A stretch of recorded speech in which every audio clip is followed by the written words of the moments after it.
watched you fabricate her. We watched you propagate her. We watched you denigrate her. We watched you eradicate her. Fuck you. You did this on purpose. Fuck you. You did her a disservice. Fuck you. You alone created this circus. Fuck you. Nothing will deter us. We wish you nothing but failure. We want answers for behavior. We may need to be your savior. We pray you will meet your jailer. You're just a narcopathic knob. You're just a narcopathic knob. We saw you are still stalking. We saw you are still gawking. We saw you are still walking. Shut the fuck up with your squawking. Fuck you. You did this on purpose. Fuck you. You did her a disservice. Fuck you. You alone created this circus. Fuck you. Nothing will deter us. We wish you nothing but failure. We want answers for behavior. We may need to be your savior. We pray you will meet your jailer. You're just a narcopathic knob. You're just a narcopathic knob.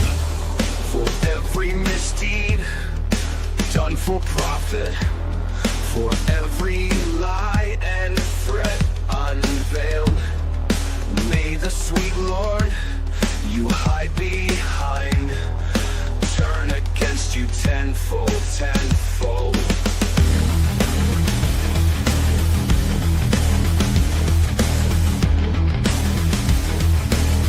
You're just a narcopathic knob. You're just a narcopathic knob. You're just a narcopathic knob.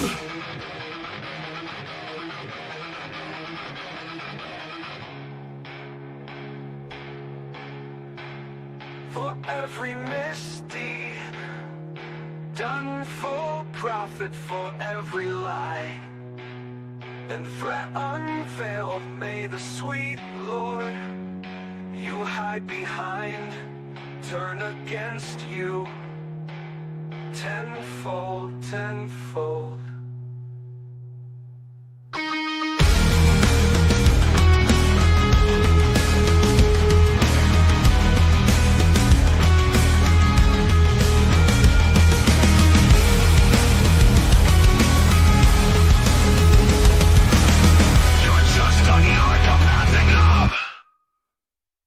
Every misdeed done for profit, for every lie and threat unveiled, may the sweet Lord you hide behind turn against you tenfold, tenfold.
Hello, everyone.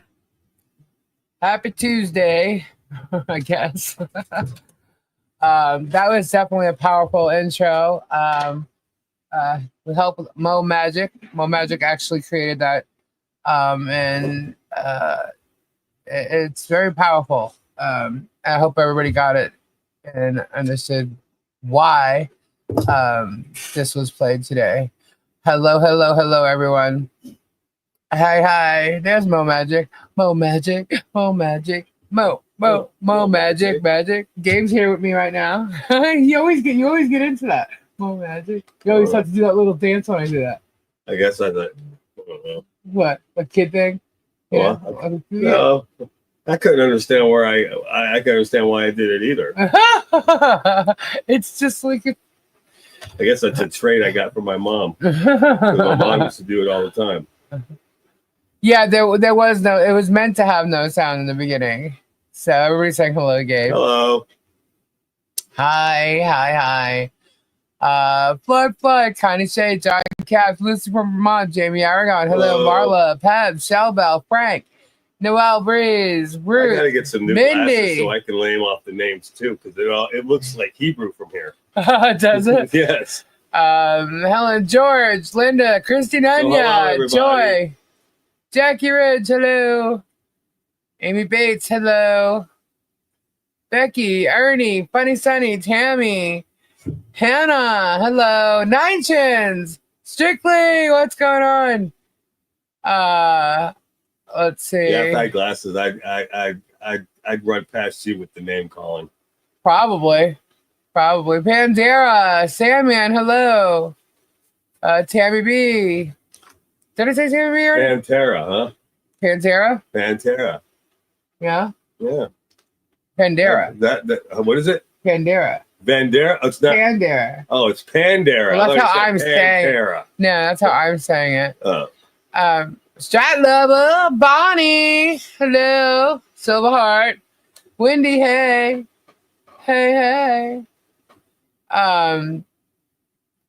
I'm just checking out the chat. Sheena, hello. Jennifer W, what's up? Sandra, hello.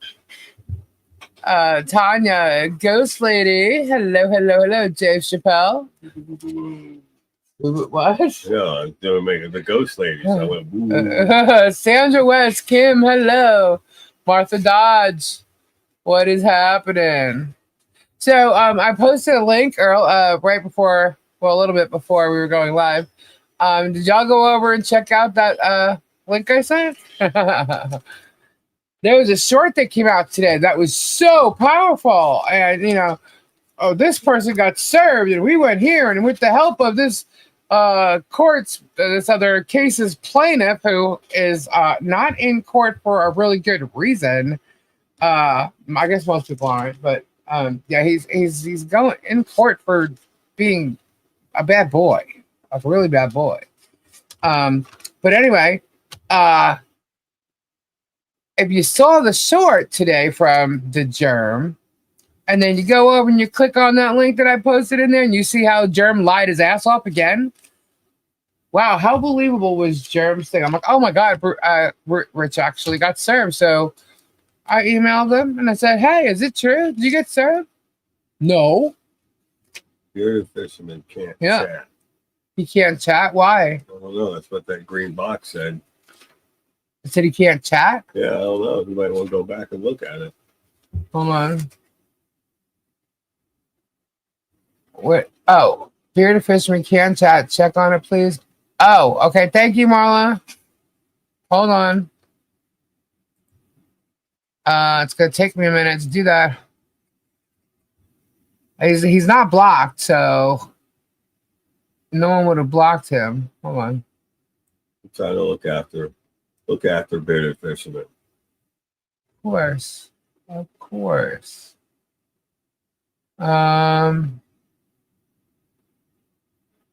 Yeah, he would have been added right there. Oh, how funny is that? What? Someone changed their name to Paint Chip McGee, but they're already blocked, so their name changed in the block list. That's funny. It shows you when they changed their name. Well, their name changes, and it's funny. That's kind of funny and messed up at the same time. Let's see. Bearded, you're not blocked. It all depends on what side you're on. Is what it benefits, Yeah, I'll tell you. That's what it comes down to with everything here, man. It's crazy. Bearded is not blocked. Tell him to log out, or if you can hear me, log out of YouTube and log back in. Follow them up. I see you. Babs, hello. Hey, Ray, Bone Crusher is here. Did they see the did you show that? Did you show that? Yeah, that was live. That was in the beginning. No, I'm talking about the one with the hillbillies. Oh, the song? Yeah. Yeah. I posted Really? it. I uploaded it yesterday. Yes, Richard put out a video saying he didn't get served. I had the link here. Hold on. Sorry, I'm a little behind. One sec. Let me post it so you guys can go check it out. I believe this is it.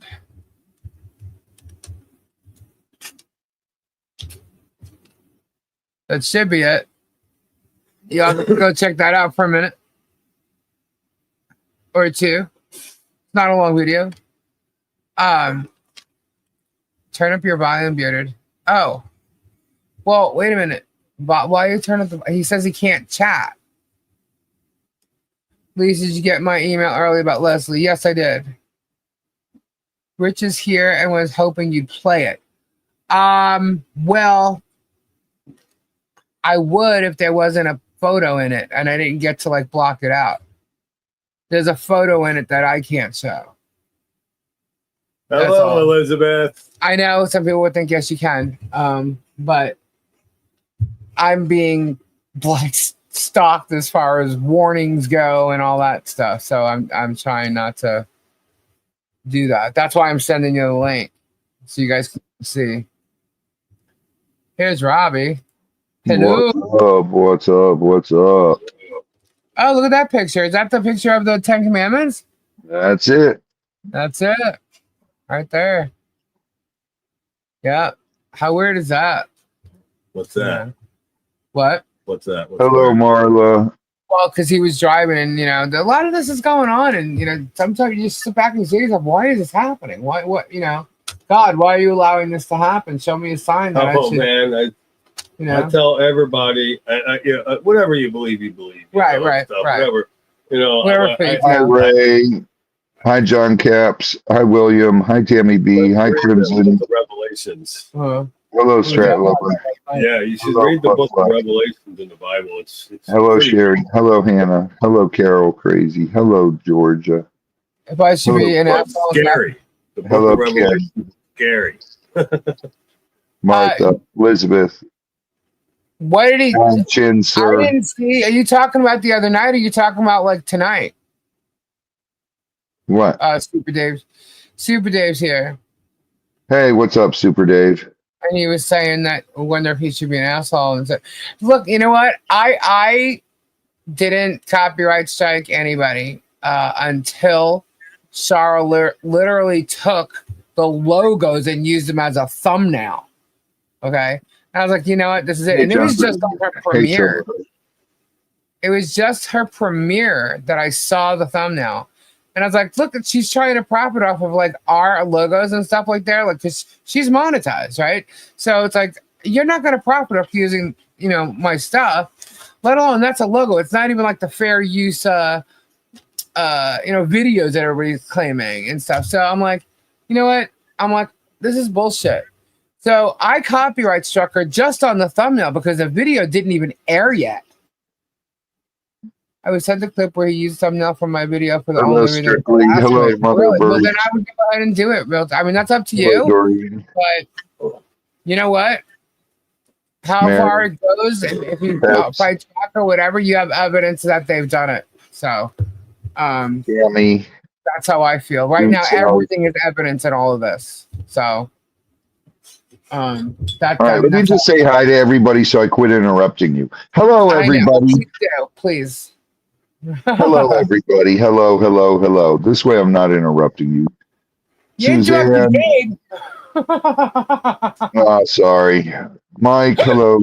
Dragon Works. To update now, are you gonna? Is that it? There he is, Michael Hennessy. Yeah, probably there's more people in there. I know. I've been saying hi. Tree of Life.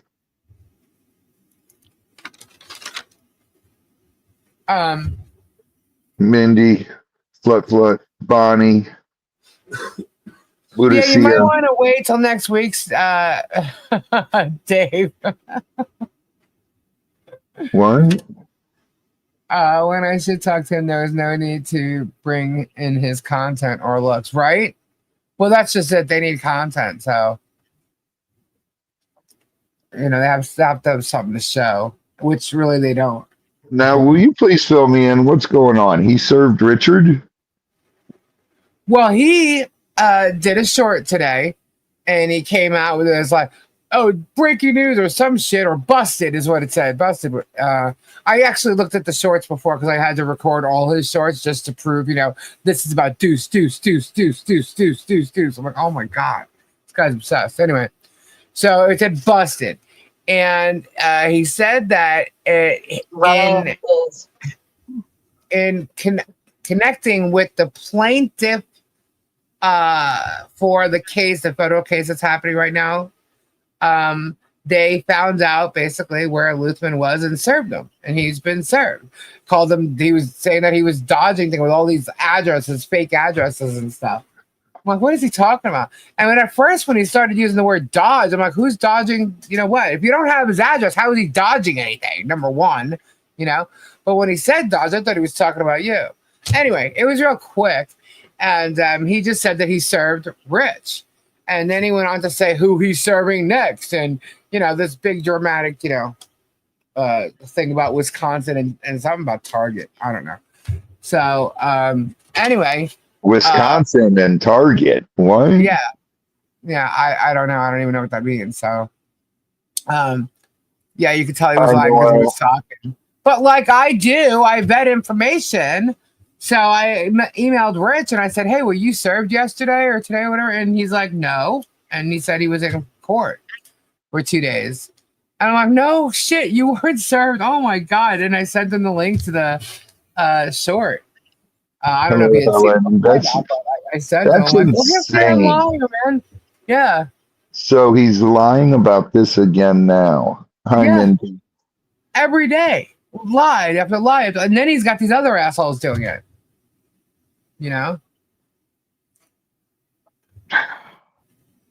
This is just it's crazy. Yeah. This is just ridiculous. This is so old and so just. Are Jeremy and Dinesh swinger lovers? I don't know. But here's the thing. It's like he's bringing this up. And if you watch Rich's video from today, I put the link in the chat before we went live and I posted it again to go over and look. I would have played it, but there is an image in there that I just don't want to put on here because I'm being stalked. So otherwise I would play it. However, go over here. I'll put it in again. Whoops. Oh, I guess I can put it in from there. And go check out his video. It's not that long, so I mean, you can always just go check it out and come back. Whoops. Cap lock. I do that all the time. And again, I did it again. Okay, well, you'll get it. You'll see what I did. There you go. How come I don't see Beard? I don't know. Well, he's in there under Michael. He's under his name or something. I don't know what happened. Who is? Bearded. Hey, he's Bearded. in there talking, but he's not under All Bearded. All right.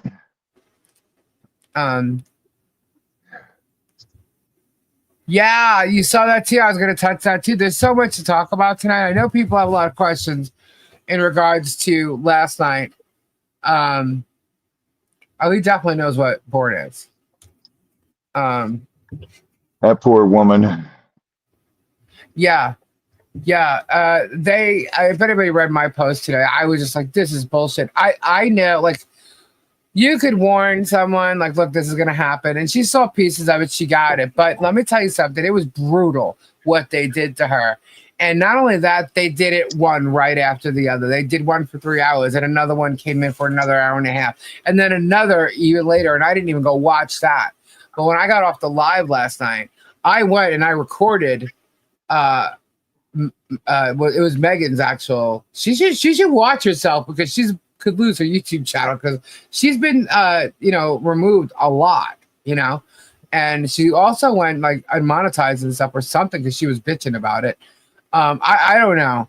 All I know is what she did last night was retaliation for Germ. They all did it.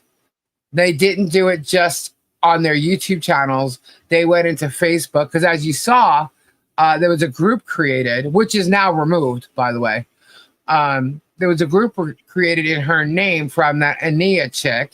And then you got all these people that are, in fact, from out of the UK thinking that they can, just do whatever they want. Not all, but they're claiming they're out of the UK, which is why Leslie even mentioned that. Because they think that nothing can be done. Well, Hi, cat lady.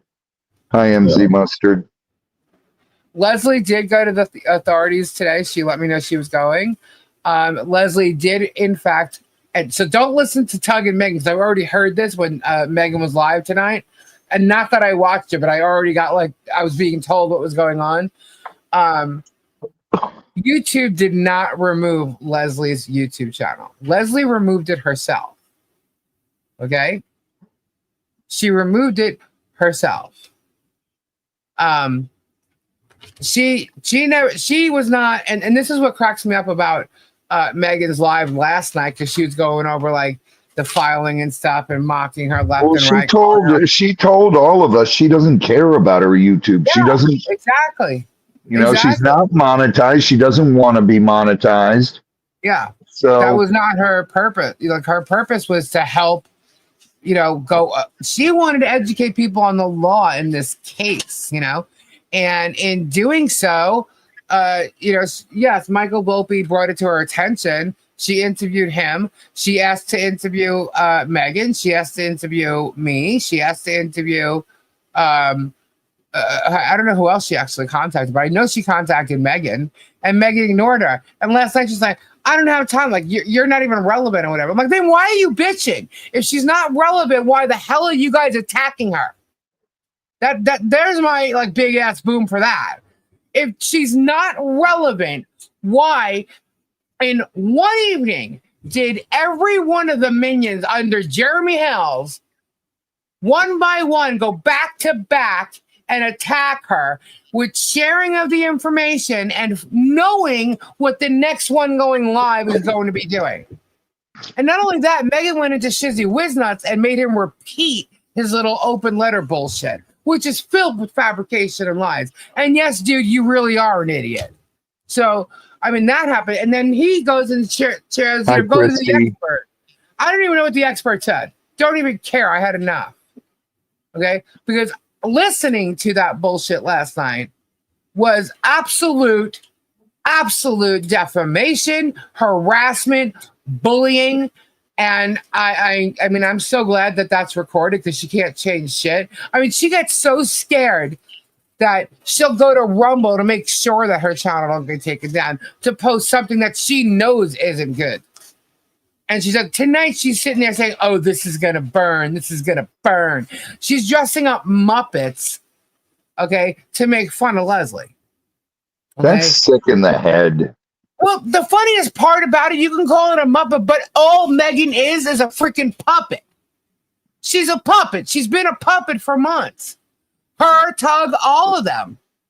You got this shizzy asshole, you can tell where he's getting his information from because he's lying. He's saying the same shit as them. And Megan, when she's reading these documents, she reads 2 sentences and then starts speculating all the bullshit. And then goes back to it. And it's almost like it's rehearsed. You think? I really did. It almost seems like it's rehearsed. Yeah. Like another cackling idiot she is, And I'm sitting there listening to going, how does anybody freaking see how, you don't sit there and hear us doing that shit. And they try to make it sound like we do, I'm literally right now critiquing and commenting and reacting on the shit that they pulled last night.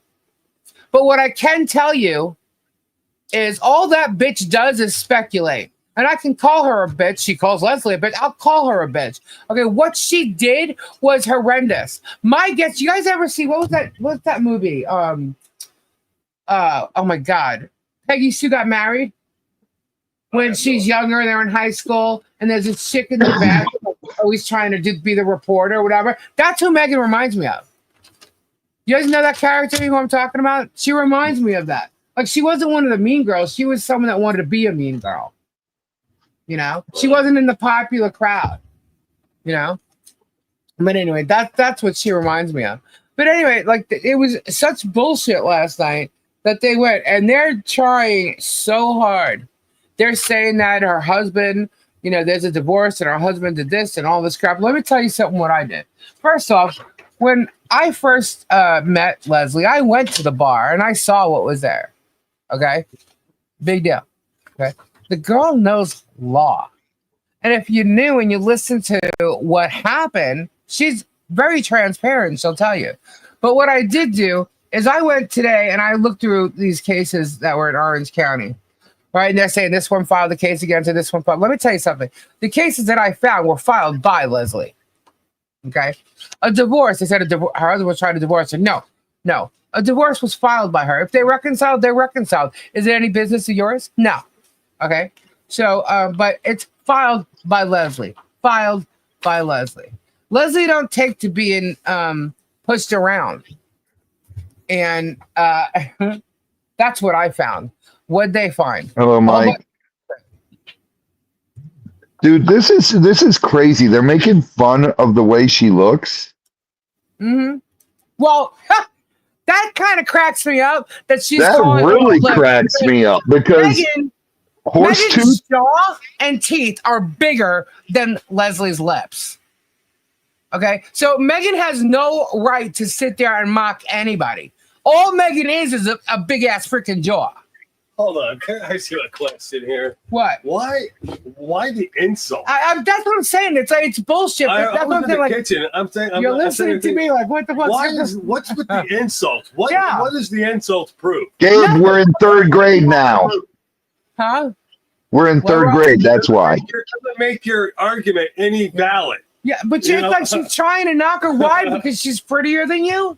Yeah. It doesn't matter what her lips are. You know what I mean? Like, that's what I'm saying. Like, she's that jealous girl, you know? What's the name calling? Yeah. It's like, what are we in, 6th grade? Third, Gabe. Like, you want to turn around and you want to mock people. Well, then you better look in the freaking mirror because, honey, she's got it all over you. And the thing is, if you wanted to do cases and fight law and talk about law and you think you're Miss fucking know-it-all, why on earth do you not have a law degree? Why are you pretending to be, still pretending, I guess, a journalist? Why are you doing that? Because you're spewing bullshit and you know it. She knows certain laws and stuff like that. She knows certain cases. Sally. Michael Volpe will stand up and say that she was a good journalist. He worked with her on cases. What she's doing now is not who she was. Thank you, Sally. Okay. Yes, thank you, Sally, for your $9.99 super chat. Whoop whoop. Where's like? Oh, you're doing that. Yeah. I thought you were looking for the tambourine. But anyway, yeah, and then she's reading. I have so many notes from last night, and I'm not even looking at it. I'm just like going by memory here. So true, Strictly. Yeah. So she starts commenting on why Leslie would want to talk to her, and she's like, "I'm not giving her my work." Your work. You haven't gotten any work. What work? She was going to ask you questions about the case. She's going to interview you. What work does she want from you? I'm just waiting for somebody to say that you got cooties. Right? Oh, I'm sure they already have. Who knows? Here's the thing. I don't watch them. Okay. Like I said, I get screenshots or I get a link for something. And if it's something that, I need to see, yeah, I don't watch it. And what I saw last night was absolutely brutal. Now, maybe they have done that about me, but I don't watch them. The thing is the way they did it back to back and so harsh like that last night was unreal. And to me, proved that conspiracy over there because of the timing, the back to back, the handing it over to the next one that's going to go live, the knowledge of what they're going to have on their live. You know what I mean? And Yeah, it's I was it doesn't matter they who the victim is. It's anybody who comes along. Yeah. Anybody who comes along that doesn't agree with their thing, yeah, they're going to destroy. she's not a lawyer in the case. She's just going over the law, you know? So who is to say when she asked Megan for an interview that Megan wasn't going to give her points and Leslie would have been like, you know what? You're right. That's what she was looking for. You know, she was unbiased. But when you're looking at, she's going over the case from a legal standpoint, a legal point of view. She's going over the case. She's not about the whole story for 2 years. She's going over what's been filed, you know, what you can prove, what the law says. That's what she's doing. She's educating people on what the law says, you know, and she has good knowledge of it. She has knowledge of it way better than Doug and Megan, and definitely Shiznuts. Okay. So this idiot that like is now like getting popular because he does these stupid fake Shiznuts, fake open letters to people. Shiznut That has a bunch of nothing. He did one today, so I got sent that link, and I'm like, this guy's nothing but a liar, man. He's totally lying through his teeth. He has never watched my show, ever. Anyway, by what he said, he has never watched my show. He's literally, you could tell he's listening to them because of the shit he's saying. And we know Megan and Tug don't watch.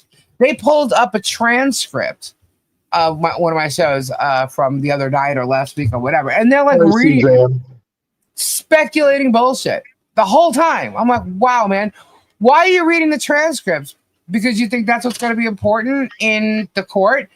I will show the court how the transcripts will trick you. This is what happened. I'll play the damn thing myself. So, I mean, all they're doing is lying, bashing, whatever. But the fact that they went after her so hard, and she's not a lawyer in this case.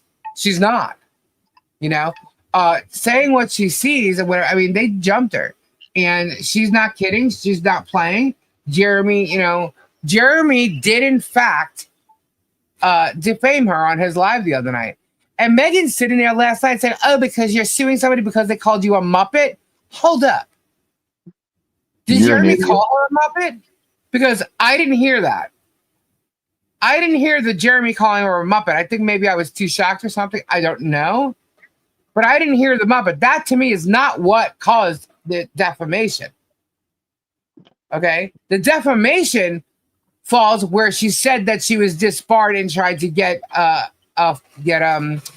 try to retire before getting disbarred.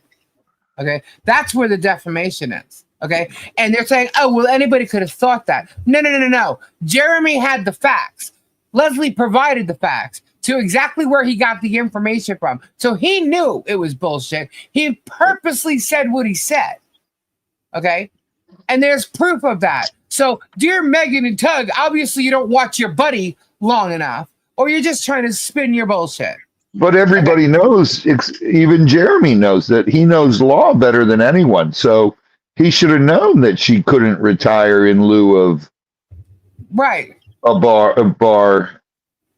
Right. So here's the thing. Investigation. We showed what the bar said, the affidavit from the bar. She can, in fact, file to be a lawyer again, and it would be under review. So she'll file if she wanted to. She doesn't want to. Okay.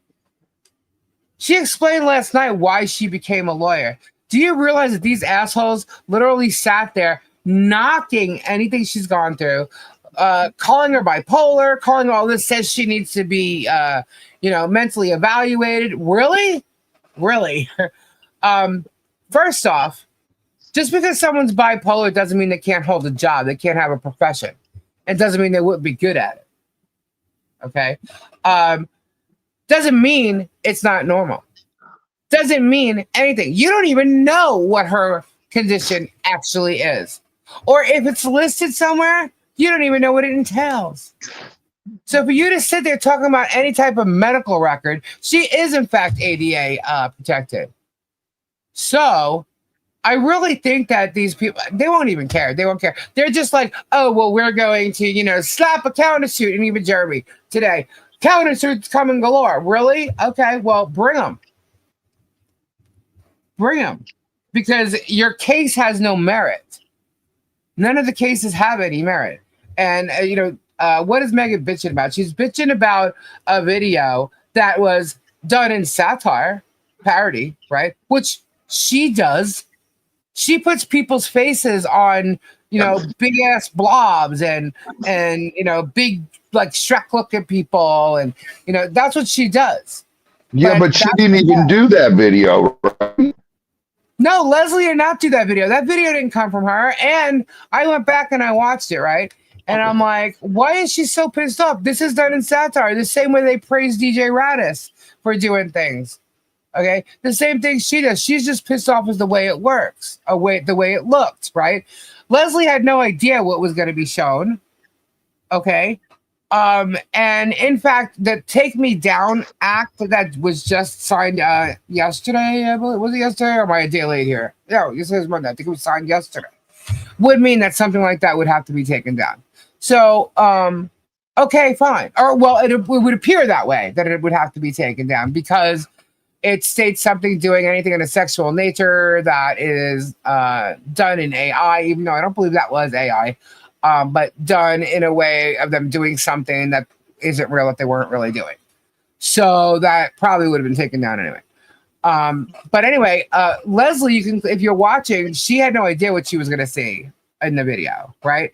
And she wasn't laughing. As a matter of fact, I was like, oh my God, like I bursted out a laugh, like, wow, but what happened was she didn't remove it or anything, and Leslie doesn't do YouTube. Like she doesn't know how to do things. And as far as like editing something like that, I think what happened was if she was going to, she just like didn't get back to doing it. You know what I mean? Because so much happened throughout the week.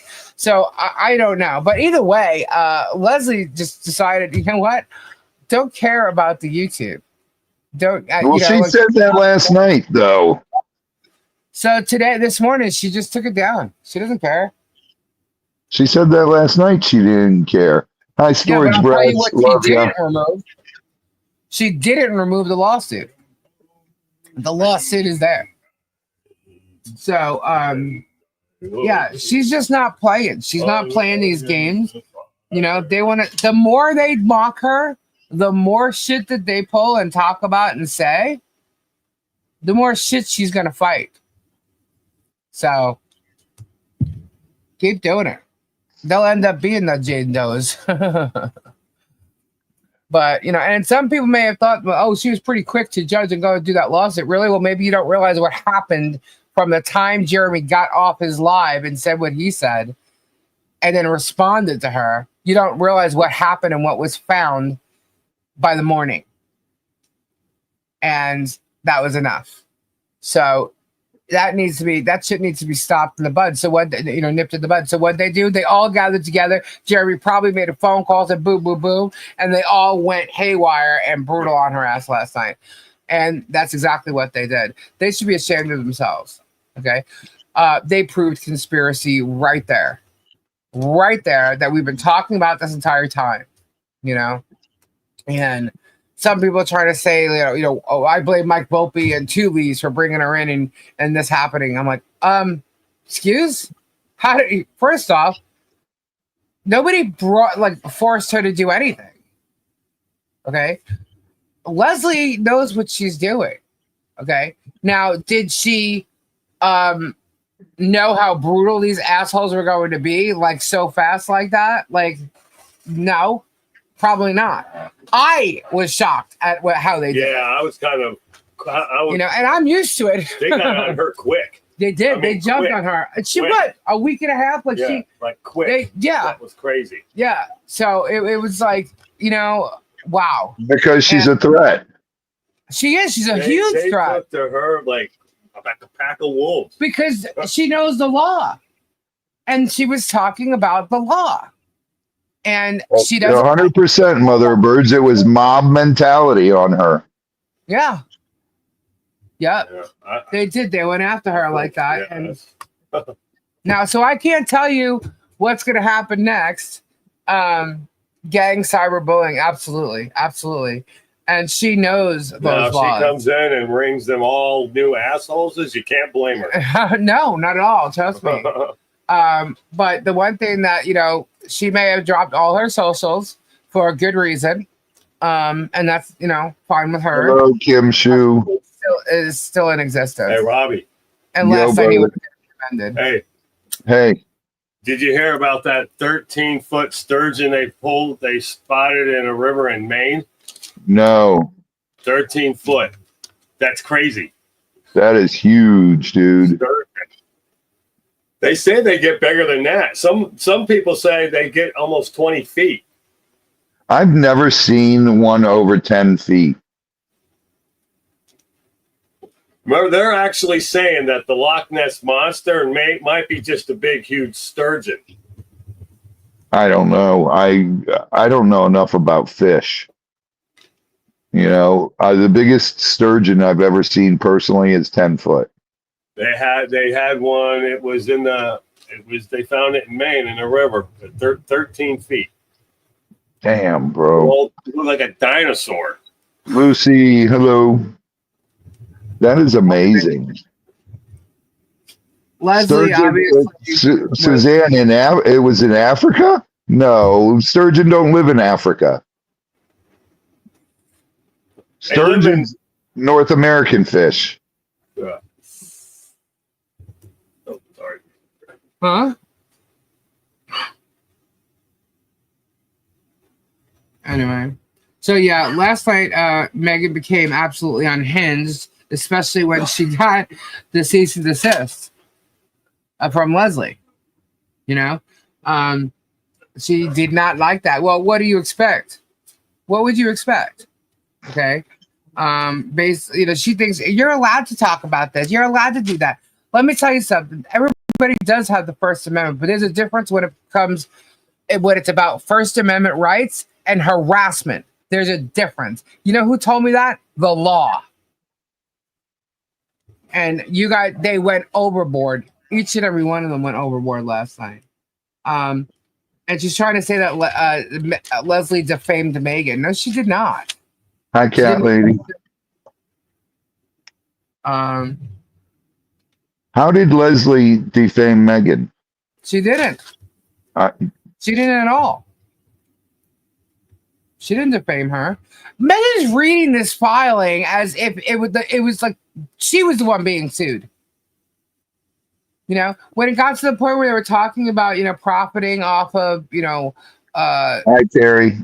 Like J-Hip and people sending in donations and stuff. She goes, "Oh, we can say because you don't have to send us donations." Blah blah. She used that to get people to send her more donations, more breadsticks, more soup. Call them soupas now. That's what she did. Someone emailed me and said she wrote a song about Megan. Leslie. About Leslie, yeah. And she was asking for supers for her to play it. Are you serious? Well, there you go. And I'm like, doesn't she ask for breadsticks? But yeah, I guess she calls them supers now. Well, I heard her say breadsticks last night. I didn't listen to the whole thing because I was still on backstage with you when I started recording it, so it was really low. It's when I got off with everything that I made it louder and I was listening to the rest of it. And I just couldn't believe it. She didn't read it. She just assumed it was all bullshit. Yeah. Well, the thing was, as she was talking, it's like but she does this with everything. She did it with the depots. She did it with everything that she reads. She reads like one or two lines and goes gotcha, off Suzanne. Bullshit. And then comes back to it. So it's like she's already brainwashing you into thinking what those 3 sentences were. It's like read the whole damn thing. Let people come up with their own, read it. Let people think of, get their own opinions of it and then discuss. Like I may, if I'm reading something, stop off and go, oh, maybe I'll throw in a little joke. You're not going to hear me speculating a whole big long 20 minutes and then jump back to, where I was. I don't do that. I'm not trying to spin. I'm reading it so you guys can form your own opinions and let's discuss it. You know what I mean? Between the chat and whoever's on the panel or whatever. You know what I mean? That's what I do. Doesn't mean she has to do it that way, but what she's doing is wrong. Wait a minute. This revenge porn they're saying is that cartoon of somebody that looks like Jeremy and somebody that looks like Megan. Yeah, it's not a cartoon. It was What turned was into like a cartoon, but it was their faces. But it was edited. It was edited and transformed. So, Oh my God. Yeah. But if you listen to, I mean, Rich created it, you listen to what he says and what it means. I saw him play it on his channel. Yeah. That's what this is about.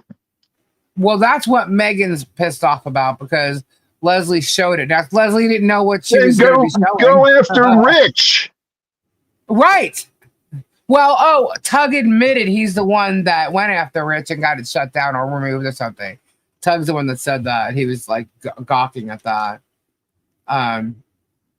So anyway, how many times has John Cook's face been used or Michelle's face been used? Yeah, and they both used them.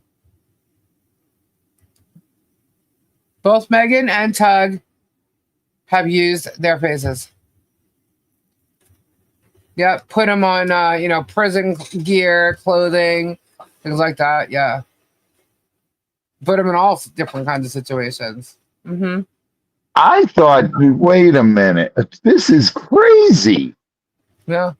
I'm like revenge porn. So what? Jeremy went to visit her or something? Who knows? Holy shit.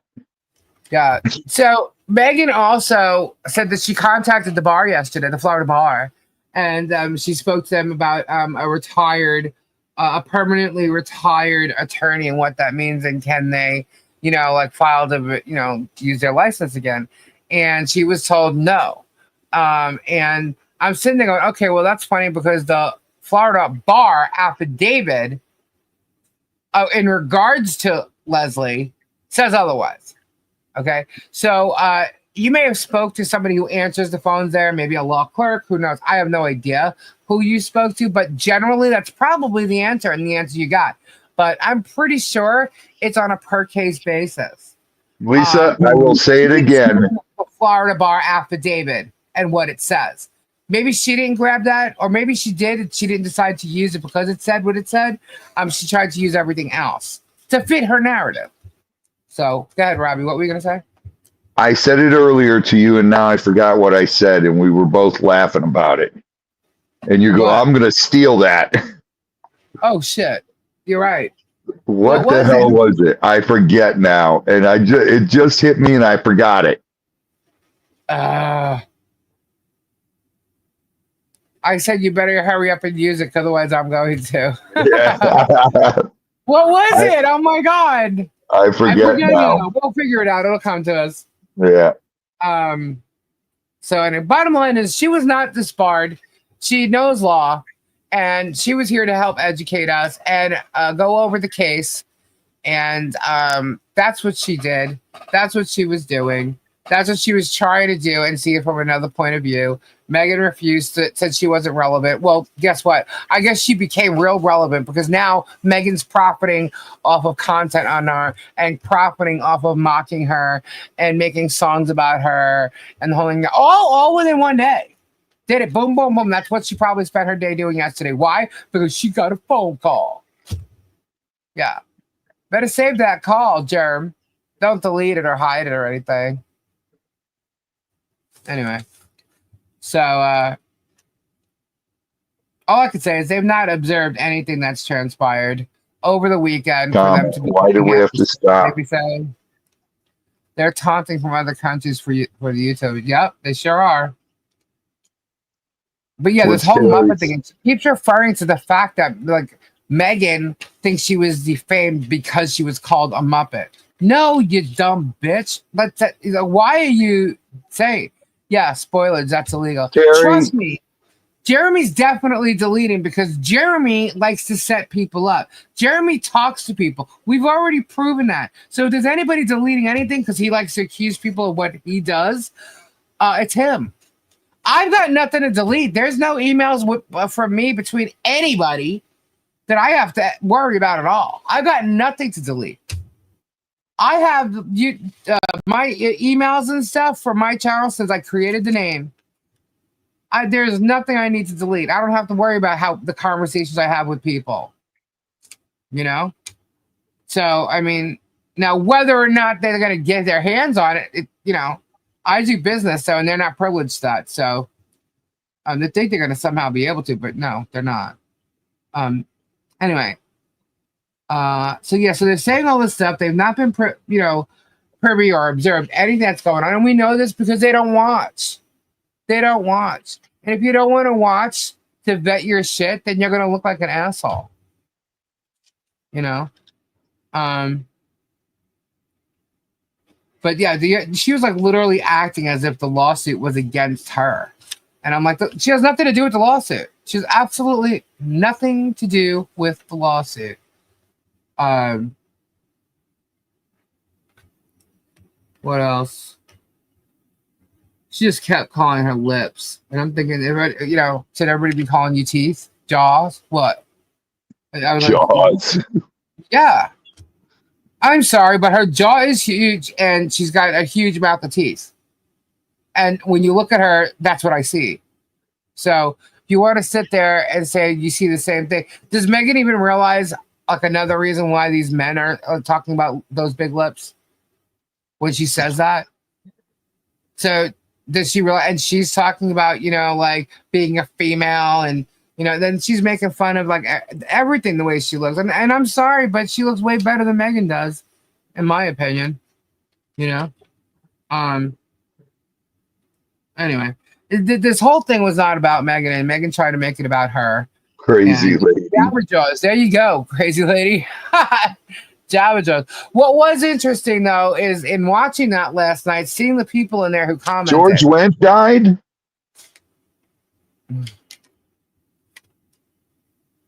Well, I was going to get there, Jolene, but this happened. Hopefully we'll get there. Oh, my God. Normie died.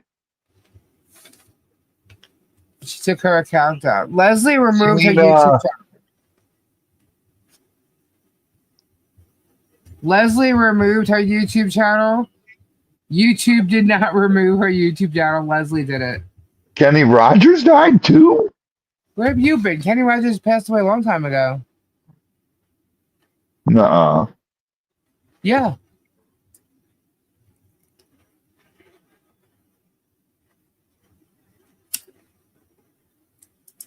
What is this world coming to?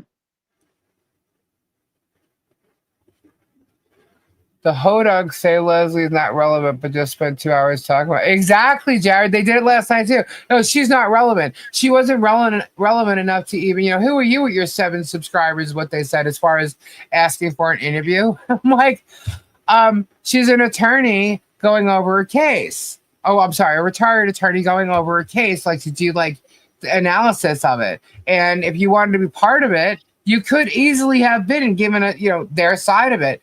They chose not to, and basically what they did, remember when I was like trying to gather the evidence and put all the puzzle pieces together? That seems to be exactly what Leslie's doing on the legal side of it, legal analysis of it. And they refused. Well, they left it basically for her to come up and surmise it the way she did, plus the merits of the lawsuit. That's what she's going over. And they don't like what she had. And because she has that knowledge, they're attacking her, and they're thinking that because she may have had an issue here, or because she, has something in her health, that she'd be wrong about the knowledge she has about the law. And I'm sorry, that's just not the case. She came in and she spoke well, and she spoke her opinion on, educating people, and they didn't like it, so they jumped. And it took her just being involved for what, like a week and a half, as far as trying to research the case, for them to do that to her. And they did it in a very, very huge way. I hear they started in on her husband now. Of course they did.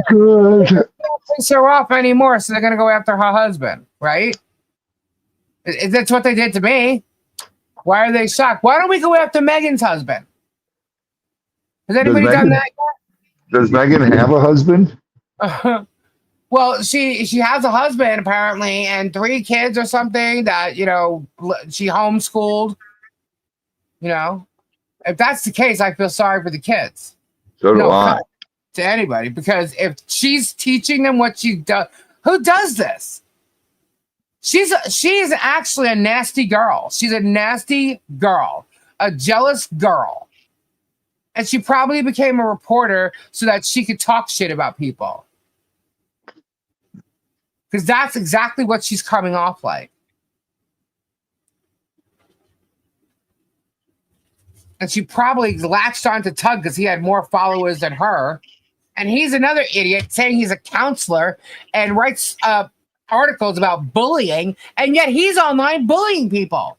There's the pot calling the kettle black. That's fact. These are facts, people. I've already shown this stuff. These are facts. And they want to say who they're dealing with because Robbie had an issue with drugs at a certain point in his life, or that my husband had an issue that we totally discussed, or that I was. Wait a minute. Let's stop right there. Robbie never had an issue with drugs. Robbie did drugs because Robbie enjoyed doing drugs. Okay. It was never an issue. I'm talking about how they're saying it and how they're bringing it up. Like, oh, you got this person, this person, this person. Well, Jeremy just literally admitted to contacting someone who's on trial right now or in court because of an issue with underage girl. So, I mean, he's literally talking about hooking up with this guy who's an online predator who stalks people. If you go and you look up this guy, he's like a spy without a license. He said it himself. Okay, this guy stalks people. He's had a court. Oh my God. He's probably like Jeremy's like little, you'd think he was his son. Jeremy probably loves that guy, but these are the people that he aligns himself with. As far as I'm concerned, I've experienced life. Happy birthday, Lucy. I wasn't, I've experienced life. I did what I wanted to do. I learned my lessons from whatever. Obviously, Jerm doesn't learn lessons from anything. You did the same, Robbie. You learned, you lived it, you learned. You did what you wanted to do. You learned from it. Thank God you're still here. You know what I mean? And like. Exactly. Listen, I never had a problem finding them, doing them, waking up 4 days later. Nothing. When I thought I had a problem, I quit. Right. Oh, it's Lucy's birthday. Hold on. I'm gonna change my tone here. Happy birthday to you. Happy birthday. Happy birthday, Lucy. Happy birthday. Yeah, it's just crazy what they did to her. Oh, and then they accused me of running that fucking Facebook page. They tried to say, if you're unhappy with what the Facebook page says about you, Leslie, why don't you look at the people that you're hanging out with? Because, and so they're accusing me of doing that. I'm like, I don't have the time.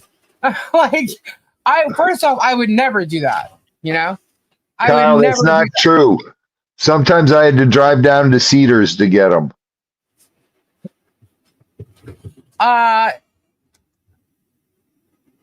I guess you won't be doing Mondays or PR here anymore.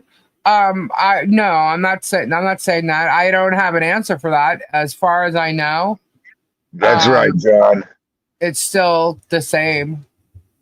But it could change based on how Leslie feels about, what she wants to do.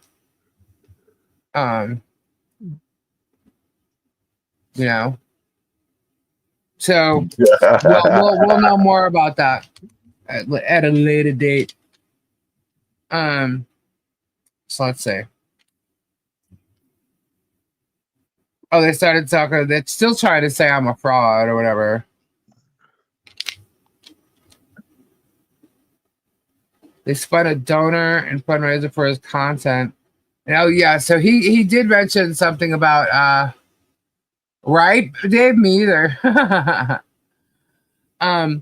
They mentioned something about Dave the donor. Tug did, and he's like so like unhinged about it. And I'm like, you're just pissed off because the truth came out, and you're the one that went and ran with it, and you spun it, and you tried to smear me with it, and it turns out you were wrong, and your spin just came to light. Right on, Bill. That's why you're pissed off, Tug. Get over it. Get over it. But let me tell you, everybody, if you go after any one of the minions legally, Tug himself is speaking up and saying that he is going to start a fundraiser for each and every one of them for legal fees. Just so you know. Just so you know. He's literally stating that. So get ready, guys. Hit up Tug if you don't have a lawyer. It's coming. So yeah. I mean, just this crazy shit. It's all a bunch crazy. He's gonna finance it all. Thanks for making me laugh tonight, Lisa. You're welcome. I was a little depressed earlier today, and just you get to the point you get so tired of all this BS. Yeah. You know, and it's I think so too, Suzanne.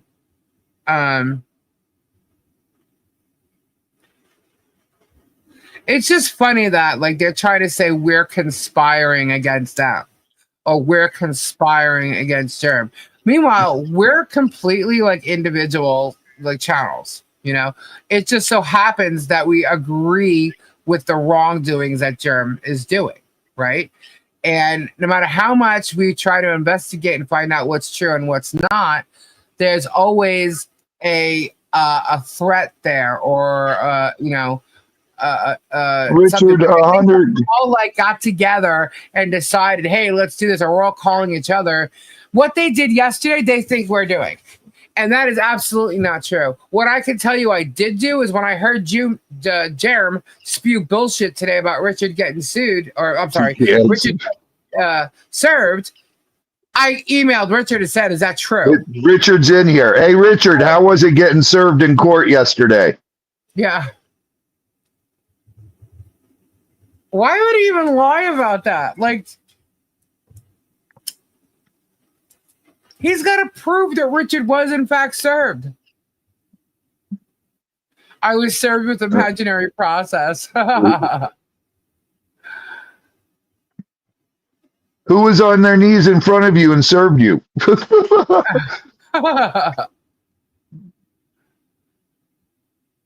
I think YouTube needs to go after Megan and Tug's abusive criminal harassment. Well, it's going to be handled, and once there's a issue in the court, YouTube will take care of it. Or they should, and if they don't... Danish is saying it too on his page. Danish, yeah. Go look him up, man. He's Who's crazy. Danish? Dinesh, I think is how it's said. I was sent a video. I watched it. I was like, holy crap. So what I did do is I went to the original, his regular, the main page of his YouTube channel. And he has like an intro video. God bless, pray, brother. It explains what he does. And he basically is like a spy that isn't licensed to spy. And like if you need someone watched or you need to find out information about people, he goes and finds it out. You know, but what I don't know when he started doing this, but it seems that tricky. from him starting this little trip he's on, he's literally like got too deep into people's private lives. He's been sued. He is like a literally internet stalker, like real, like legit stalker, creates all kinds of crap. He hacks people. It's insane. So I was like, wow. Yeah. Rich, you want to come on? He's like, I can give you the whole story. Come But on yeah, in, so this Richard. guy, I was like, oh my god, you know. I was like, okay, Richard, and come on in. Send Richard a link. all it did was make me think, oh my god, Germ would love this guy, because it just reminded me he's probably got him, stalking everybody up. Yeah, I'll send him a link. Everybody He wants said to come email on. me a link. Email me a link. Okay, hold on. Copy. All right. Dear Paint Chips, come join us. Whoops.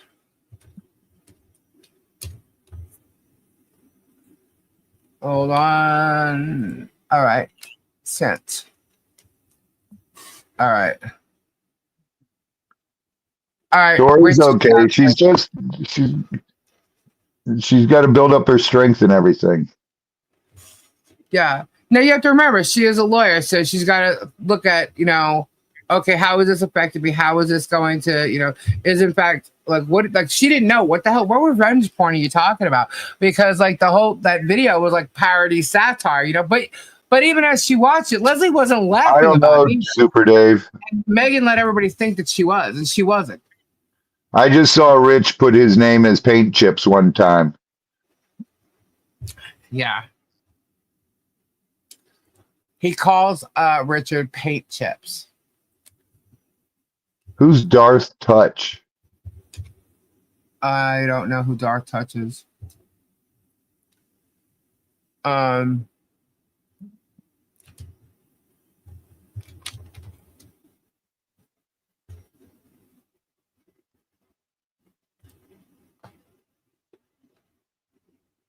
me say, I'm trying to.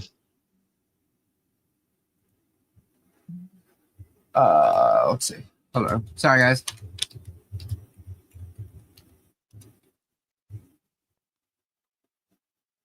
All right, here's Rich. Hey. What up? What up, Rich? What's going on, guys? So yeah, Richard can explain that Dinesh person way better than me. Not served today.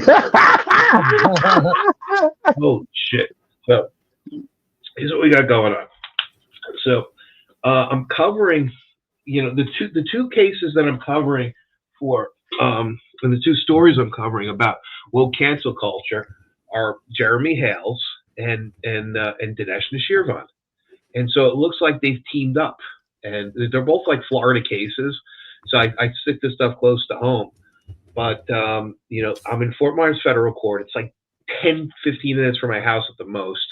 And the case was going on. It started about 18 months ago, where a guy named Eugene Volokh, who's this big-time law professor, he actually clerked for the Supreme Court for Sandra Day O'Connor and then taught at UCLA Law. And he's like the First Amendment scholar. He's like the preeminent, First Amendment scholar. And he started talking about this issue called doxing. You guys know what doxing is, right? Yeah. Oh, yeah. Yeah. So doxing is when, the people start just putting out private information, and to what extent it's legal and to what extent it can happen, And so this guy Dinesh had this case because what he does is his business is cancel culture. He says he does what's called accountability culture, and he brings quote unquote justice to people. So he goes out there and lets people deal with the consequences of their actions. He brings the consequences. And part of what he does is doxes people. Part of what he does is he harasses people. And he did this to the Supreme Court justices. He's a total left-wing woke asshole. He's one of these people. He has a video where he talks about how much he loves his son, and that he'll help his son dissolve his penis if he wants to be a girl. He's a total maniac. When I tell you woke maniac, his children are his woke props. He's out of control. So he doxed the Supreme Court justices in 2022, the 6 conservatives that overturned Roe v. Wade. Now, I don't care how you feel politically. You don't go doxing, public servants. You don't dox the Supreme Court of the United States. You don't dox a federal judge. You don't put their home address, their children's schools, their houses of worship. You don't do that. And Kavanaugh, the judge, actually had a death threat. He had a guy that came to his house with a gun, a knife, burglary tools, rope, all in a knapsack, and he came there on a bus from California, and he said was there for the sole purpose of trying to kill Justice Kavanaugh and his family. And the U.S. Marshals got him. They were guarding him. But this guy Dinesh doxed the Supreme Court. He put all their shit out there. And he's this left-wing hack. He's funded by foreign money.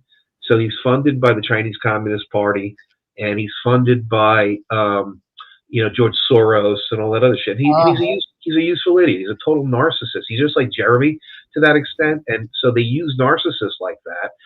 And as long as he stays on message about stupid shit, like everybody's racist. That's one of his big things. Everybody's a racist. You're a racist. You're a racist. So when he does that, he creates like division in people and everything else. He's got his little band of woke followers. So he's got about 2.5 million followers across all his platforms, the biggest one being TikTok. He's right now trying to build up his Instagram and his YouTube, because I think he's writing on the wall that TikTok could go.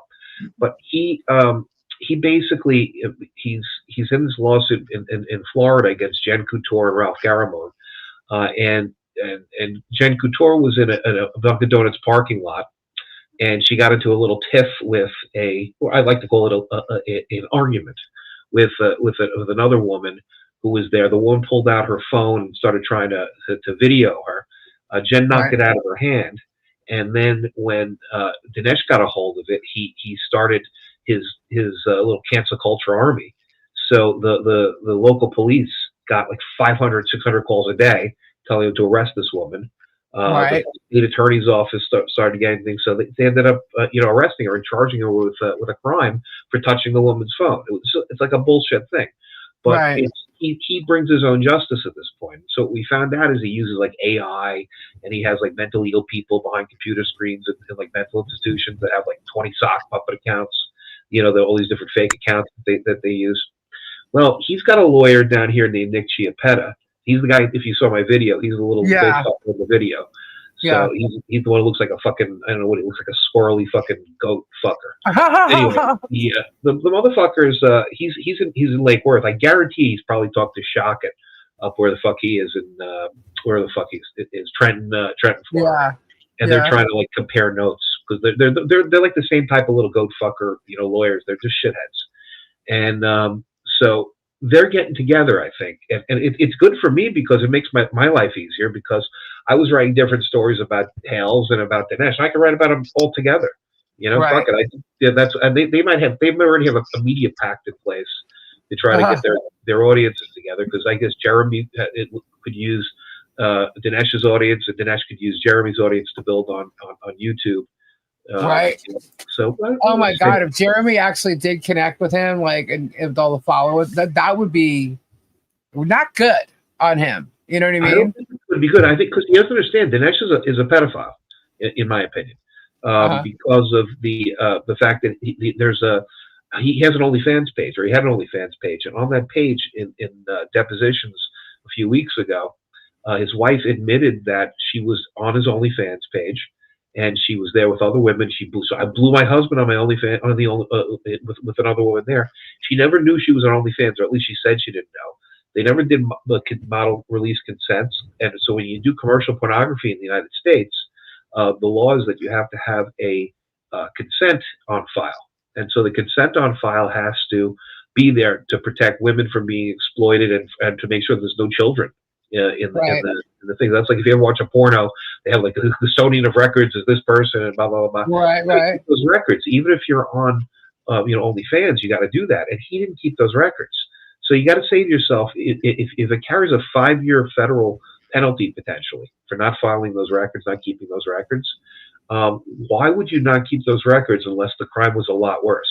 And child pornography is like a 15-year penalty. So and dude, from the fucking from jail, all these goddamn chomos, with the kiddie porn. Holy shit, it's a big thing. So, and he even looks it. He's got that look on him, that he's just a dirty looking scuzz fucking bucket. So, if Jeremy Hales, and I as much as Jeremy's a narcissist and everything else, this is a level lower than I thought he would stoop to, because Dinesh Nashirvan has a body count. he's harassed people to the point where they've committed suicide. If you look up some of my work, Aaron Delator, he was a football coach, high school football coach in Texas.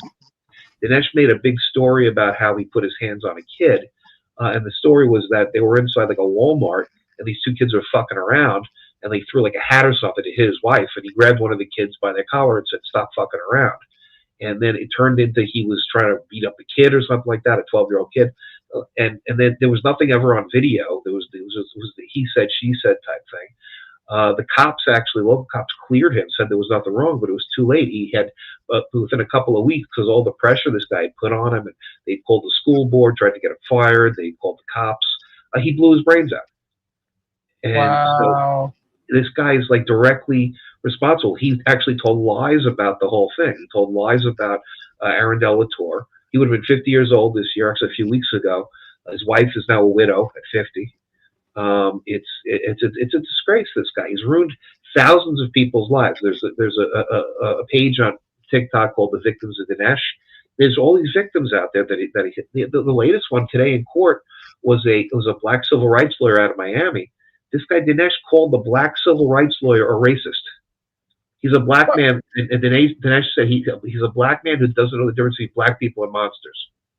And he's saying this shit all. He called me a pedophile. Actually, I'm actually suing Dinesh in the middle there. I actually got him served a few weeks ago, and I'm suing him for $20 million. So if that's the case, I'll do the same thing that I'm doing to Dinesh to Jeremy anyway. But I don't understand what they're doing, trying to say that I got served with papers today. I didn't get served with them. I was in the courthouse. What I think may have happened was Dinesh's lawyer saw me get there early yesterday, 9 o'clock. The court was supposed to have to start at 10:30, but I got there early because I was doing background, talking to people, this, that, the other thing. And it didn't go off yesterday till about 11 o'clock when the hearing started. Today the hearing started at 10. I didn't get to the courthouse till about 10:45, 11 because I knew the first hour was going to be a bunch of bullshit, and the real stuff started a little bit later. So they might have been at the courthouse from like 8:30 in the morning waiting for me.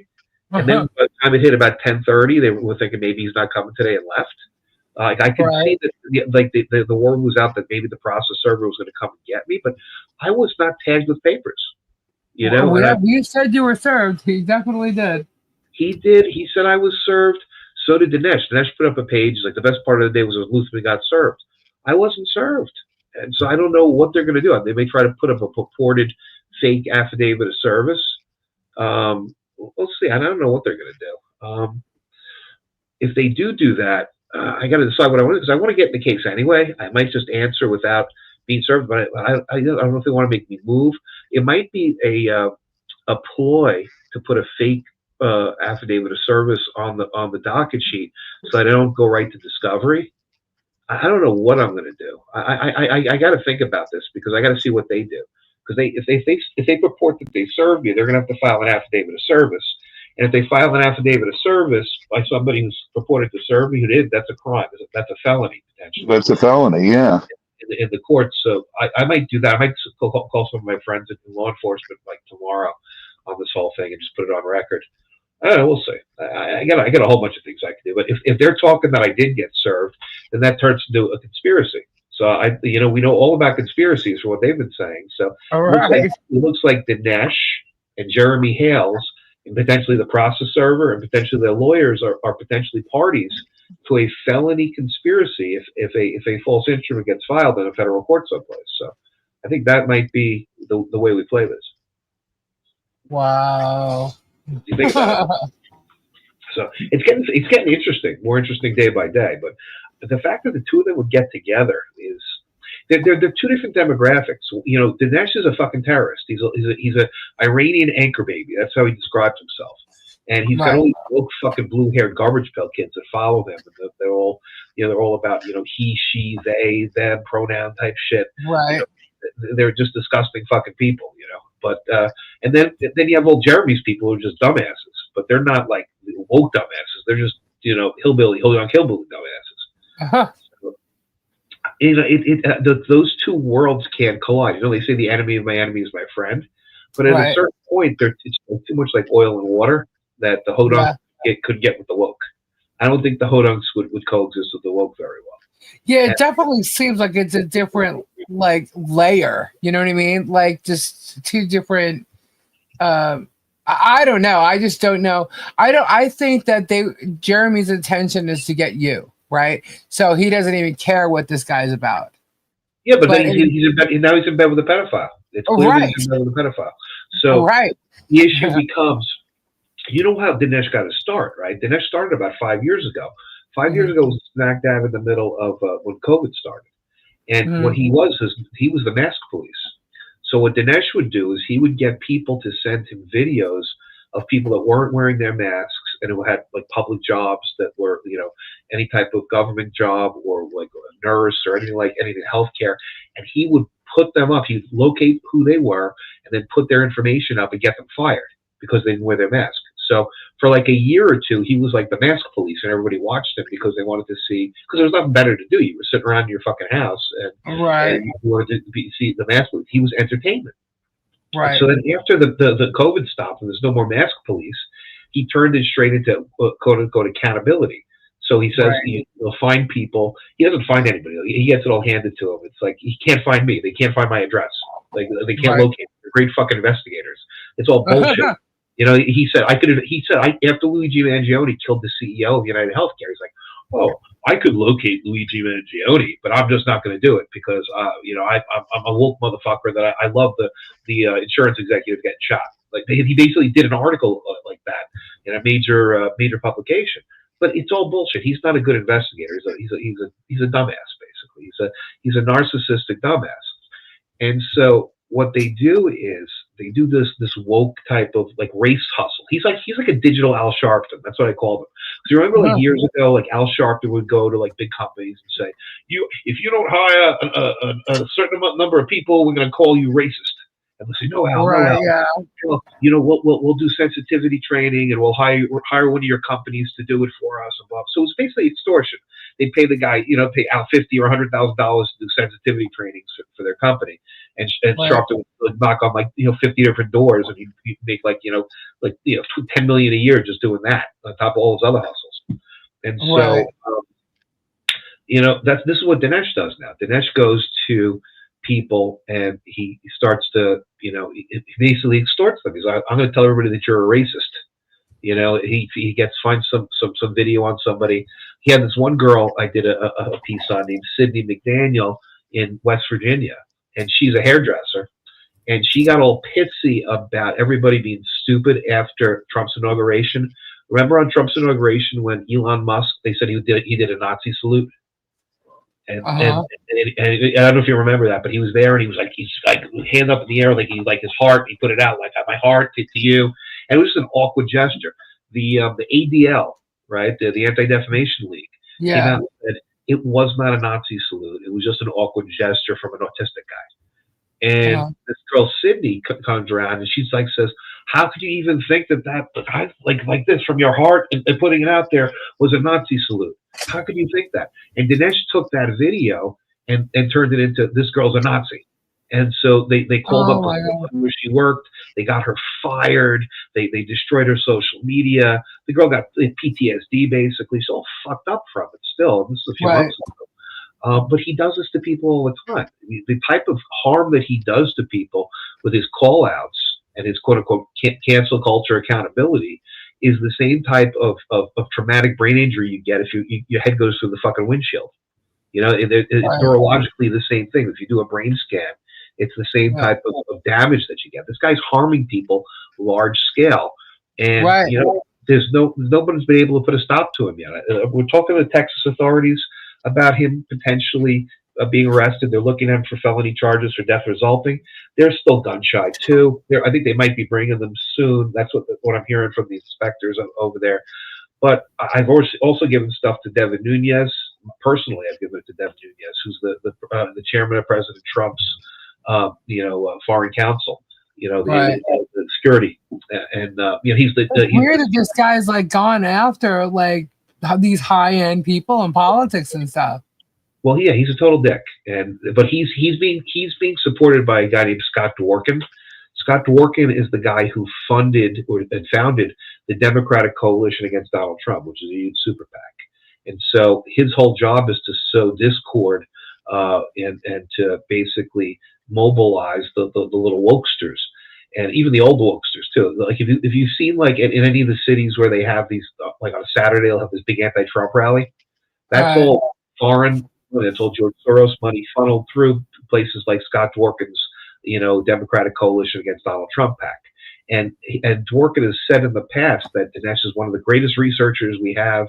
He's this great guy. Dinesh is one of these assholes out there that's being paid to sow discord, to target white people, to target Republicans, target conservatives.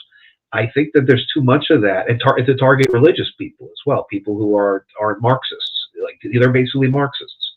And I don't think Jeremy's audience jives too well with Marxists and like blue-haired garbage pail kids. I think they're Hodunk hillbillies, and as bad as Jeremy is, I think that his people, at least a lot of them believe in God, they'll go to church, that type of stuff.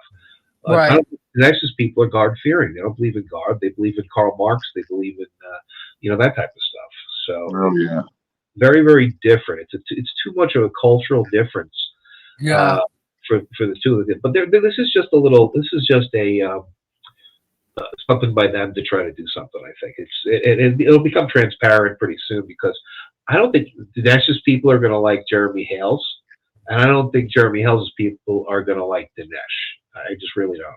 If you look at Dinesh is a fucking ugly little fuck anyway. It's like, what the hell? Oh yeah, I mean, I think there was one article or something you did on him, or you did a video, and I went to it and I watched it, and then I went and looked at his his main page on YouTube, and I saw that the first video, or the one that he's showing as like information about him and what he does, and when I heard that he was like saying how he goes and finds out without the PI license and goes and hunts people down if you're looking for people and stuff, I'm like, oh my God, He's violating the Pennsylvania law. He lives in Mansfield, Pennsylvania, and he's violating Pennsylvania law because you need a license to do what he does in Pennsylvania. Right. He's violating that law, but he violates a lot of laws, this guy, from what I see. And it becomes abundantly clear. If you were there for his testimony yesterday, it was disgusting. The guy, he just tries to evade everything, So, and it's true. When they went in yesterday, they're saying, Rich Lutzman took the Fifth Amendment. I'm like, I did. You know what I did? I went in there. They had accused me of engaging in witness tampering, and so they had an expert witness, a guy named Brad Laporte. It's a total lightweight, and the guy had no clue what he was doing. And what they did was they said that he had an expert deposition, on like I said, December 14th or something of 2024. And so, maybe it was the 17th. Well, I got a hold of his expert witness report, and I read through it, and I saw it was all bullshit. The whole thing was fucking pure bullshit. Like it was just like the facts didn't even bear out, and it looked terrible. And so what did I do? I wrote an article on it, and I published the expert report. I obtained it as a journalist, and I published the fucking report. They all got in a tiffy about that. And so another guy who's not even in the lawsuit, but he's mentioned like 200 times in the lawsuit. This guy Joey Camp. He said he's a terrorist and this and that. He's not. He's another right wing guy who basically he defended what's his name up in who's the kid that during the riots that they had the trial. What was his friggin' name? Johnny.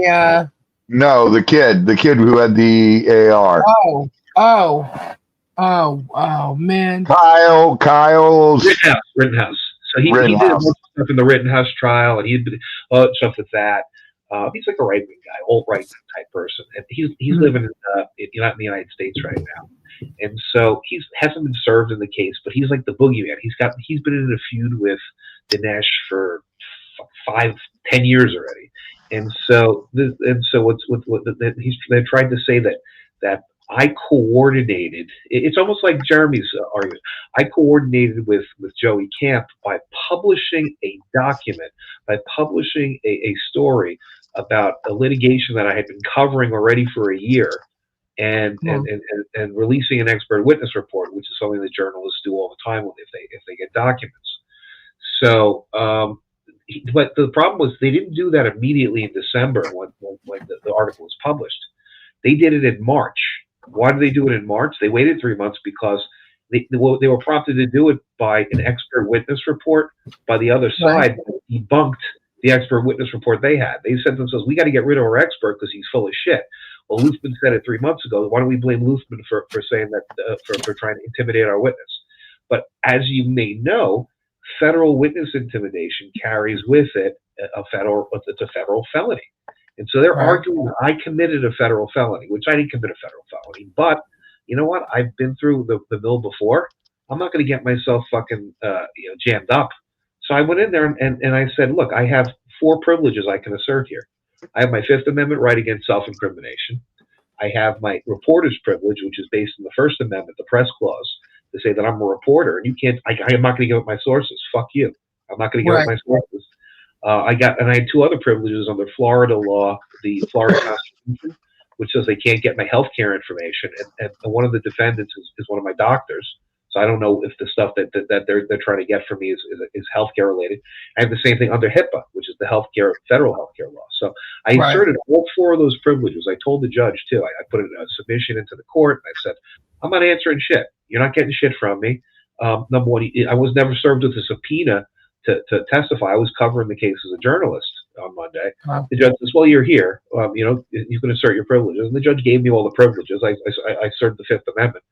And the fact of the matter is, if they're going to claim that I committed a crime, I've been through the lawfare era of the United States government already. We've seen what they did to Donald Trump, the President of the United States. Who am I, Rich Luthman, compared to Donald Trump? Of course, I'm going to avail myself of the Fifth Amendment because the government can twist anything around. I don't trust the government absent giving me a proffer agreement or an immunity agreement to say anything. If they're going to say that, if I have a party that I'm litigating against that says that I've committed a crime, that's the only safe way you can do things nowadays. It's a terrible thing to do. Now. If I'm suing somebody, it's going to be a little different because I was there as a witness. So I wasn't a party to the case, and that's why I took the Fifth Amendment. If I'm litigating against somebody like Jeremy Hales or against Dinesh Nashirvan, of course I'm not going to assert the Fifth Amendment privilege because I have to use the evidence and my testimony to make out the claims that I'm going to make. So it's a different strategy when you go. But they all said, you took the Fifth. You took the Fifth. Like, you fucking damn straight I took the Fifth. I'm going to help you out. I'm not going to help you out in your litigation. Fuck you. So... That was the whole point. If I was there and I didn't take the Fifth and I didn't take the reporter's privilege or any of the other privileges, I would have helped them out by them getting documents in and everything else. These guys have been trying to tear me down for a year or for over a year. So I'm not going to help them out. So Dinesh is an asshole. Jeremy's an asshole, and they come out and saying I got served. I don't know what they're getting at though. It's weird. Why wouldn't you have been if they know what you said when you took the Fifth? How did you not get served? You know what I mean? Like nobody was there in the courthouse that day, yesterday to do it. And today I got there late. So maybe they had somebody there early and the word was that we're going to get them early first thing. I rolled in at like, 10:45. I got breakfast. I was bullshit with people. I think I was like, I had things to do, because the day started with Dinesh's lawyer, cross-examining another lawyer, which is going to be boring. It's like fucking watching paint dry, seeing 2 lawyers. So I was like, fuck this. I'm not going to that. So, I went to get breakfast and I was, bullshit with people, doing what I got to do. And I just rolled in, fuck it. But, it's maybe it was that. Maybe they thought, maybe the plan was to serve me today. But now they fucking got good luck. I'm not going to be back in that courthouse for maybe a couple of months, and they have 90 days to serve me from the day they put the summons on the docket. So if they mess up that chance and I decide not to answer and counterclaim against them, that could be a problem. Now, like I said, maybe they're trying to do it because they don't want me to answer and counterclaim, because the second I do that, I can put my discovery requests in and start really fucking with them. Maybe they realize we don't want to back down on Luthman, but we want to kill him with motion practice. which might be something you want to do. Like Bruce is all ready to do motion practice. He's got his lawyer now. He wants to do motion, do this, motion to strike that, motion for this. So, and when you do motion practice, that means you're extending your case 6 to 9 months before you even start your discovery. You know, it's going to be like he's in now. We're talking about Christmas time is when discovery is going to start. Maybe in January. Maybe by next year they'll start doing discovery requests and having dates when discovery might be due. You know, that's what happens when you go to motion practice. Well, if Rich Luthman does it his way, I'm going to be at the courthouse, you know, by the 4th of July asking for my discovery. You know, that's just how I roll. So now, how does that work when there's 10 defendants or 11 defendants? They have to start responding to me, to my discovery. If they don't, I bring a motion to the court. I'll go up to Gainesville and say, where the fuck's my discovery? Judge, I want my discovery. I'll give them a week or give them 14 days or whatever. I want my discovery. If they don't have the discovery, I want sanctions. You know, I want this, that, and the other thing. And then once I get the discovery, unless there's a protective order, that fucking discovery is going to be out there for everybody. Right? So I don't give a fuck. I'm going to publish everything. You know, I have a file I'm already building out that's public. I don't give a crap. I'm going to put everything out there. I really don't care. I got nothing to hide. I got nothing from the take. So fuck it. Yeah, that's where I am. So that's that. Wow. So you still have to just decide if you're going to wait for them to serve you or not. Well, I don't know. And at this point now, they're making a big hay about them serving me. I'm going to see what they do. If they file something in Gainesville on the docket, that's going to be a felony. So I'm going to go to the FBI. Fuck. Huh. Wow. Right. Look, I'd like to get them all taken down, and that might be the predicate enough to take them down. Because when the feds want to take somebody, if they have a ground ball type case, they'll run in there. If they have something that's like a paper case that people they conspired to file a fraudulent document, then that could be a good case. And then there's other stuff they might reach for. Then that's a little harder to prove, but you could actually get that stuff if you got something that's going to send somebody away for a little bit. If you have somebody say, we got you on a felony, and we could get you in jail for 12 months, or we can get you for a year and a day. We're going to have to do 8 months in federal camp, you know? Right. And then, you know, then you might get them to plead to a couple of other things too. They'll still do the year and the day, but it's like they bulk up what they were going to get, you know? That's how the feds roll, you know? They just want felony convictions. They want to make their stats look good. Mm. That's why I took the 5th, because I don't want to be a fucking sacrificial lamb to these assholes, you know? Right. Absolutely. But, you know, I'm working. I'm Italian. I keep my fucking mouth shut. You know, I hear you. I hear you. Yeah, I got to show you some of the stuff that I have because it's insane. No. It's absolutely insane. But like to me, it's like this whole my video, right, Lisa? Which one? What? The video I did today? Yeah. That guy is a fucking pedophile, huh? He looks like it, and he hasn't filed that form. And I'm asking him, and he called me a pedophile. That's why I'm suing him. But he's the one that looks like he's a pedophile. Yeah, I put it in the litigation documents, like those documents that he has, where he's an OnlyFans, and he's got 2 girls there. One of them is he said was his wife. Who's the other girl? He won't give up the name of the other girl. And if you're not going to give up the name of the other girl, and you're not going to file that form, you know, what are you trying to cover up? If the felony you have to file a piece of paper that can get you 5 years in jail, the only reason why you don't file that piece of paper is if you did something that's going to get you in jail for much longer, and that's child porn. That's 15 years, kitty porn. That 15 years, and jail is not fun for fucking kitty diddlers. You know, chomos, child molesters, they call them chomos. Those guys do not have a good time when they go to jail. Put it that way. They get the shit end of the stick. Put it that way. And for good reason, you know? Yeah. Wow. I'm like, here's the thing that, as far as the Hales suit goes, with what they've done to Leslie the past 24 hours, or let's just say 48 hours, how would a judge expect? Well, a judge wouldn't know, but how is any lawyer going to step into this case without worrying about, getting attacked or having their firm, be all over the internet? Because that's what Jeremy's doing with everybody. Well, that's the point, and that's what Dinesh does too. They use the same modus operandi. They use their people to attack and they say that they don't have any control over what third parties do, but they definitely do. The problem they're going to run into is that, and they're kind of right in the sense that for the wrong reasons, and that's the First Amendment. Okay, the case law that they're going to try to use, okay, to try to say that Jeremy Hales or Dinesh Nashirvan should be responsible for the actions of their followers is a case called United States versus Trump in the D.C. Circuit. That's where they tried to say that Trump was responsible for January 6th.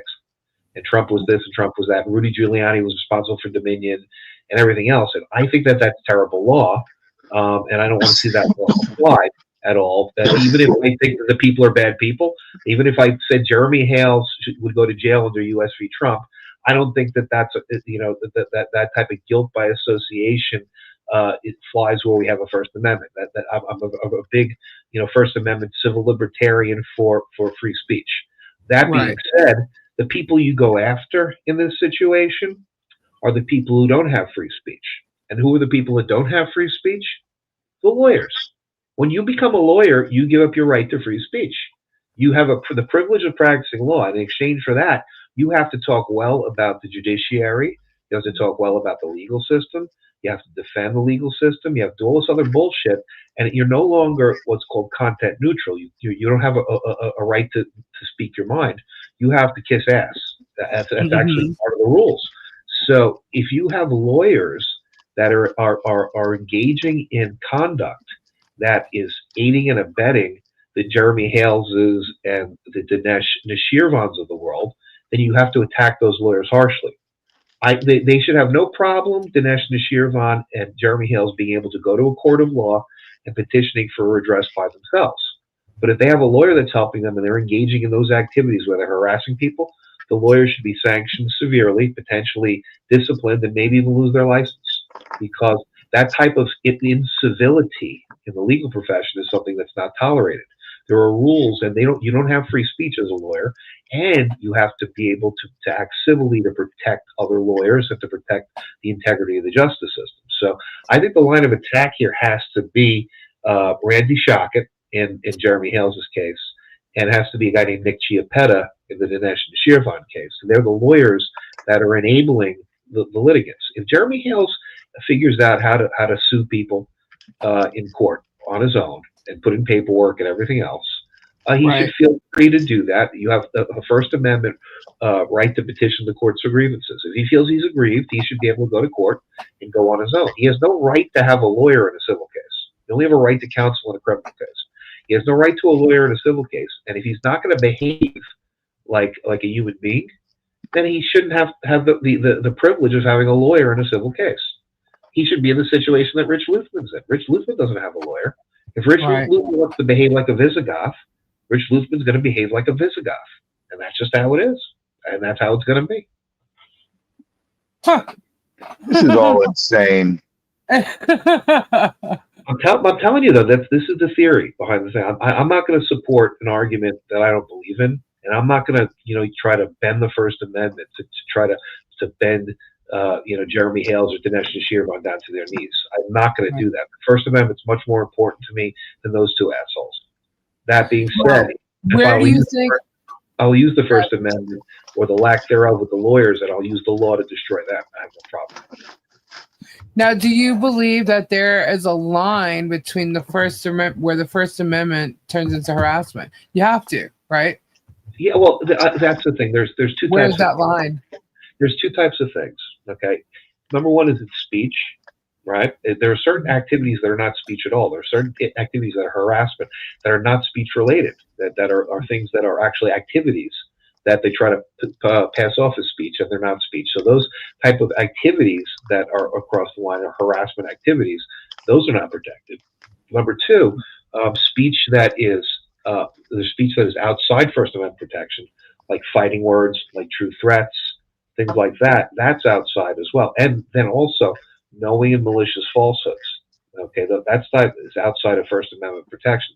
But even that stuff, the knowing and malicious falsehoods, defamation. That would be defamation, right? It still has First Amendment protection. You have a right to say it. The government can't prior restrain you from saying anything that you want. That being said, there could be consequences later on, but the government can't stop me from saying that Jeremy Hales is an alligator fucker. They can't do that. I can say that as long as I want, as much as I want. I can say Jeremy Hales fucks alligators, and I can do that all day long. But they cannot stop me from preliminarily from saying that. The same way they can't stop Jeremy from trying to go after Leslie, or they can't stop Jeremy's followers from saying bad things about Leslie or posting things or expressing their speech. That's the problem that we have here. We're in a situation where we have rules that are not made for the new media, like the social media and everything else. So, and we have too much.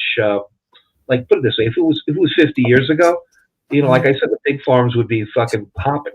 That's the beauty of Florida. You're never more than about 10 miles from either a pig farm or an alligator farm, and both, and many times multiple. So, that's, in my opinion, one of the answers to the question. Back in the day, when the mob ran things, you didn't have pedophiles running around. You didn't have assholes harassing people. The mob kept control, and if there were problems, people would just, not come home. They would just disappear. And the world kind of ran a lot better in those days. I hate to say it, but I'm not advocating for violence or anything like that. But I'm saying that imagine another world where somebody who runs off their mouth and hurts people, like Jeremy Hales or Dinesh Nashirvan, met proper justice. That's all I had to say. I'm not talking about violence. I'm talking about an imaginary world where those people, went and they didn't swim with the fishes, but they swim with the pigs. That would be a nice place. So that's so crazy. true. You didn't have people like this back then because there was poetic justice. Yeah. Now there's so much electronics and everything else. There's so many fucking cameras, everything. Like even in like 1990, you could get away with chopping somebody into 6 pieces and feed them to a pig. You can't do that. Like the 1990s, that's what? Fucking 35 years ago. Think about that. And think about it. We're all fucks at this point. And so, in 1990, you could chop somebody up into 6 pieces and feed him to a pig. And that's all it took. Or feed it to an alligator if you're in Florida. And you would have a reasonable chance of getting away with it. Florida, actually, the best place for it, statistically, because Florida has the most unsolved murders of anywhere in the country, of any state. That being said, you're not going to get away with it the same way you would have 20 years ago, 30 years ago, because of the electronics. You know how many people ended up in crab traps 30 years ago? Yeah, that's how it is. So. Now, Richard, are you familiar with Federal Rule 18 USC 2661, the cyber stalking and cyberbullying? Yeah, it's all bullshit though. They never prosecute under it. It's so hard to do it. It really is. So, what are they going to say? Cyber stalking, right? You know who gets if you get cyber stalked, cyber bullied? If you are Nancy Mace, right? She got it because she's a congresswoman, and it's a high profile thing. Any Tom, Dick, or Harry, regular plain Jane's not going to get that fucking type of help. Come on, right? Think of that. It's for public officials more than anybody else, or big CEOs of major corporations, high profile people. They're the only ones that are going to get any help from the federal government. I hate to say it. That's how it is. It's how it's always been. Yeah, because there's that, which unfortunately, because it is cyberbullying, cyber stalking, and then like you have, especially in Michelle's case, you have it would be the 2661B because her child's involved, a minor. What exactly is the stalking that a prosecutor is going to say? I like this case, and there's no First Amendment issues. There's a lot of First Amendment issues here. Jeremy, let's say we get a grand jury to say, oh, Jeremy Hale's an asshole. We'll indict him under federal cyber stalking. Okay. What's his defense going to be? First Amendment. I'm a content creator. I create content. The things that I said were not were protected speech. The activities that I engage in, I didn't conspire with anybody else. They're intervening, superseding persons. They made their own choices. It wasn't me. I wasn't the ringleader. I had no obligation to stop them. That's what I was going to say. And he's probably going to win if he has that argument. That's the point. That's the thing about the First Amendment. So it's not a good law. The law only works if somebody does it maliciously and you could prove it. Like if you have Jeremy on video sitting there talking and saying okay, here's what we're going to do. We're going to go get these people. We're going to make sure that they get hurt. We're going to make sure that they try to kill themselves. We're going to make sure that we harass them until they die. If you had that on tape and video, then I'd say, okay, yeah, go ahead, prosecute. But no, we have them like basically doing the setup, lying to the cop. We have them doing stalking drive-bys every day for months, filming. You know, things like that's that. the point. He's going to say cyber stalking. He's creating content for his show. He's creating himself. He's made himself a character in his own show, and it's going to be a First Amendment protection. That's the problem with this shit. What about the malicious defaming there? Maybe it's a civil matter. Maybe it's that's the whole point. The civil matter, and that's what I'm looking at for my counterclaims against him for the anti-SLAPP and some of the other things. So process, malicious prosecution, you know, that type of stuff. But the second you get into that stuff with defamation and everything else, it's like, you know, you're in a civil lawsuit. It's not a criminal case. You're not going to get in jail. Oh, but he's going after criminal stuff. Like he made a big point in his last. He's full of fucking shit. He doesn't know the difference between civil law, criminal law. He couldn't fucking. You know, he just doesn't know. He's so stupid. So, well, there's everyone papers, and then he's going to go to jail. He's so stupid. Yeah. Well, he was talking about the federal case, and the 18 USC 2261A also civil damages. I'm sorry, wait. Yeah, and Bruce is right. Bruce is 100% right. If you want to use that as an application for a civil claim, which I may be very well doing in this in the Hales case, may very well be doing that and see if it flies, but not as a criminal. There's no way that this is going to ever, you know, even if he you know, Dinesh Nashirvan has a body count. The guy has people that have killed themselves because of his harassment, his cyberbullying. Right. And he's still running around. Get the fuck out of here. Come on. That's what Leslie was talking about last night, because how like she was getting bombarded for just like basically trying to explain the law, like just like you are right now. You know what I mean? Like to explaining to us like what certain laws are and things. And but the way they attacked her, she tried to explain last night, like you have no idea what you're really doing to certain people. You know, you have no idea what their lives are like. You don't know them from Adam. What, you know, what if someone were to do like what this guy Dinesh has done, where people have actually unalived themselves? You know, you go too far. You have no idea what that level is. But Dinesh takes no responsibility for what other people do. Is what he says. Right. You know, and the difference is, you got to think about this. Think about the old-fashioned 1791 was when we had 1789, whatever the Bill of Rights came out. It was 1791. The first 10 amendments to the Constitution. I think it was 1789. 1787 was 1789. 1791 was the Bill of Rights. Yeah. So you're in 1791. What did we have? We had the public square, and so you'd have a town or a city. Even imagine old New York back in those days, and somebody gets up on a soapbox and starts, you know, hollering on the soapbox. There's a difference between somebody hollering on the soapbox and then somebody inciting a mob to violence, and that's the difference we're talking about here. When does he go from being the guy on the soapbox, hollering on the soapbox, saying so-and-so's an asshole or so-and-so's an alligator fucker, to the situation where say, let's go start burning down the stores, breaking the windows and looting and rioting and inciting the mob that's in front of them from listening to what they have to say into harmful action. And that's the one we have to look at today. That's really, if you want to try to make the analogy, when does that line get crossed? And every time they're going to fucking say, I'm not responsible for these people. I'm just on my soapbox, performing, talking, yelling, doing whatever I do. But if they decided to go and get ginned up and break down the windows of the stores and start looting and rioting, that's not my fault. I didn't contribute to it. It was their choice. And so that's the problem we have. That's the problem we have with all this stuff. You know, that's the problem we have with all this stuff. Wow.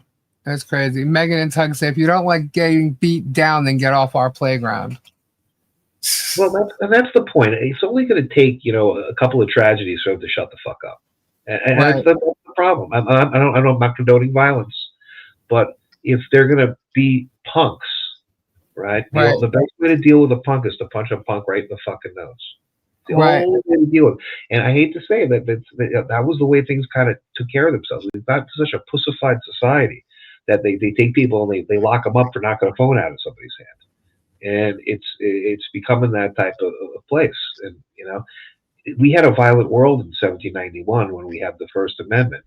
We had a whole bunch of other amendments that were based on a very violent world. You leave the dark, you leave the city and the town. You're in the darkness.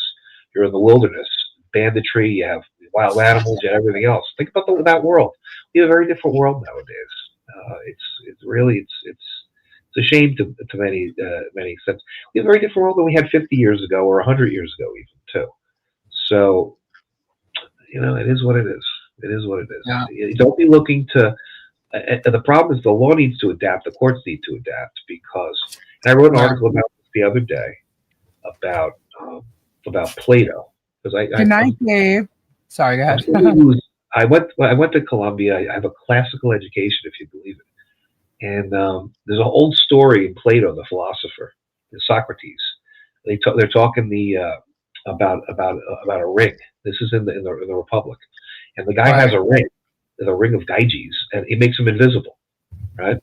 And so he's invisible, and because he's invisible, he has all the power in the world. He's got no consequences, right? Right.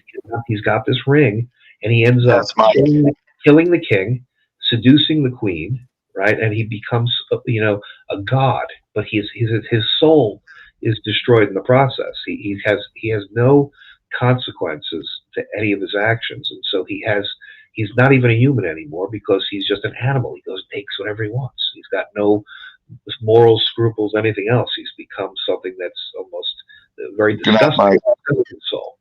And so you ask yourself that have we become that disgusting nowadays behind computer screens, behind avatars, behind everything else?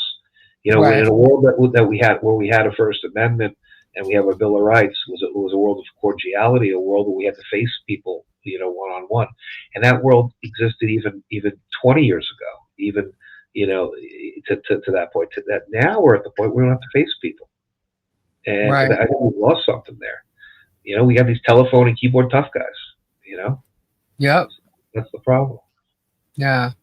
It's absolutely, it's too much, and these keyboard warriors, and I actually had a thing that I wrote up about it, but I didn't get to. It's just, all this stuff that they're saying and attacking people. And it's like the people who are following them are people that it seems as though people who are ignored, or disregarded or maybe unstable, and they're almost in a sense teaching them to radicalize. They're radicalizing them, in a sense, like for instance, you were talking about this Dinesh guy, right? Jeremy went up against the town hall because of a $25 overage or $50 overage on his water bill, and scared the crap out of a lady that worked in there. That every time he walked in the door, she's in fear. What's going to happen, to the point where he cornered her in her office and she's trying to get out. She touches his back. Next thing you know, he's pressing charges against her. And this is a senior citizen, who within a week ends up having a stroke because she's so stressed out of the stuff that he's doing every time. I mean, he flew in to town because he was in Ohio. He flew back to Florida just to walk in there to talk about his water bill and had it on camera. Even had somebody else there filming it too.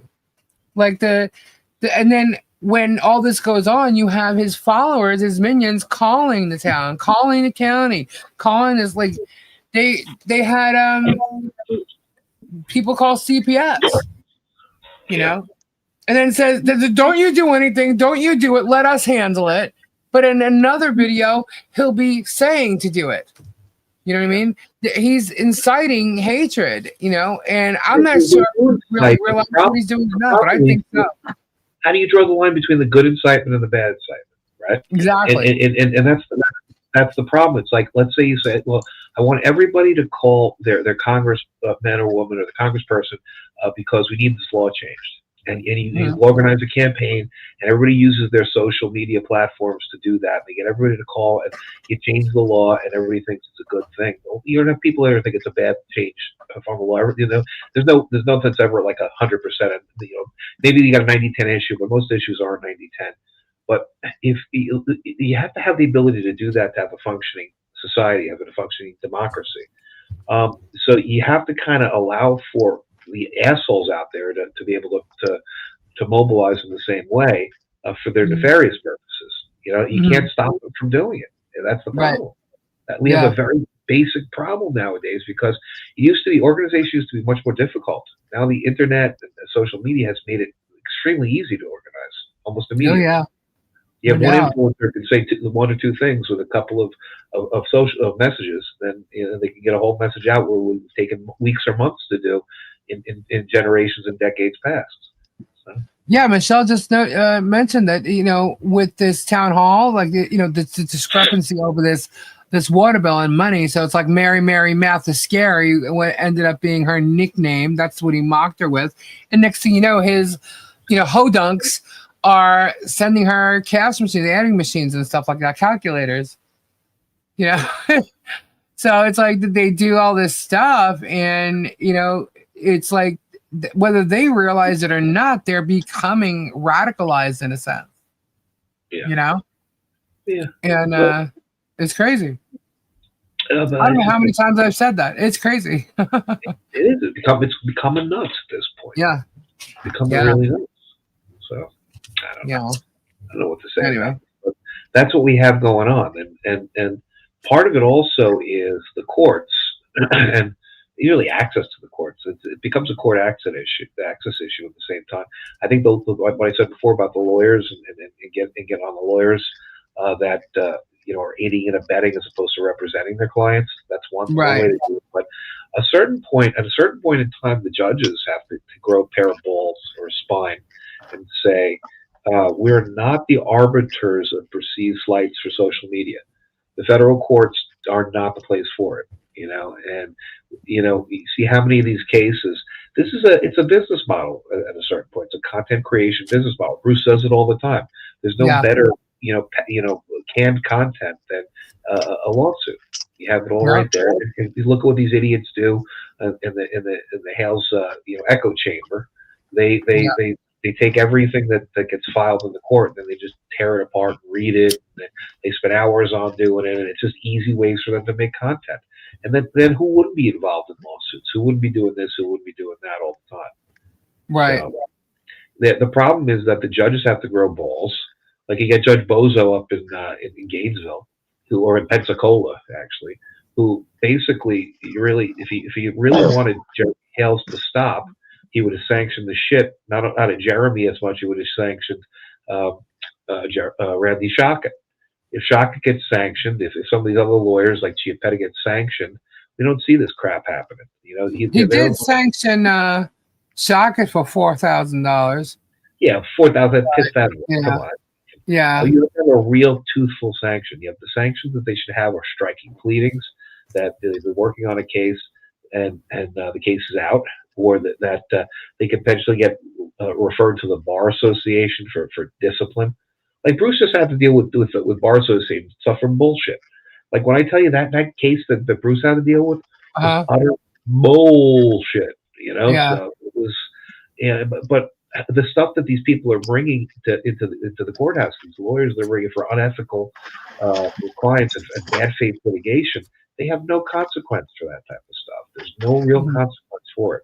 Rule 11 has teeth. It's supposed to have teeth, but the judges have to have the balls to use it, and that's the problem. That's what we got. And then all the Jeremy's people say, "Oh, they're gonna get sanctions. They're gonna get sanctions." Have you seen like sanctions be meaningful at the end of the day with any amount? Like the $4,000 that they had to pay was the cost of doing business, right? Right. Think about how much money Jeremy Hales doesn't have to pay to create content, and if he has to pay, you know, $2,500 and $4,000, even $10,000, you know, to create content, you know, that's the cost of doing business. It's already a sunk cost. It's not making any sense. It's really not making any sense.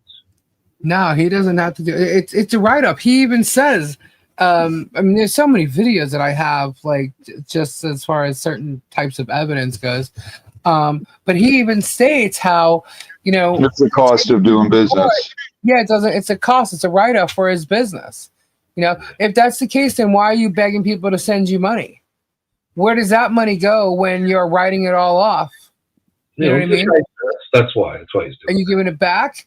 it. So You know, so that, I mean, he's profiting off that too, and it's like all these people are profiting off of hurting others, you know. And well, they're predators. The dictionary definition of predator is someone who profits off of others, and they exploit others for gain or profit.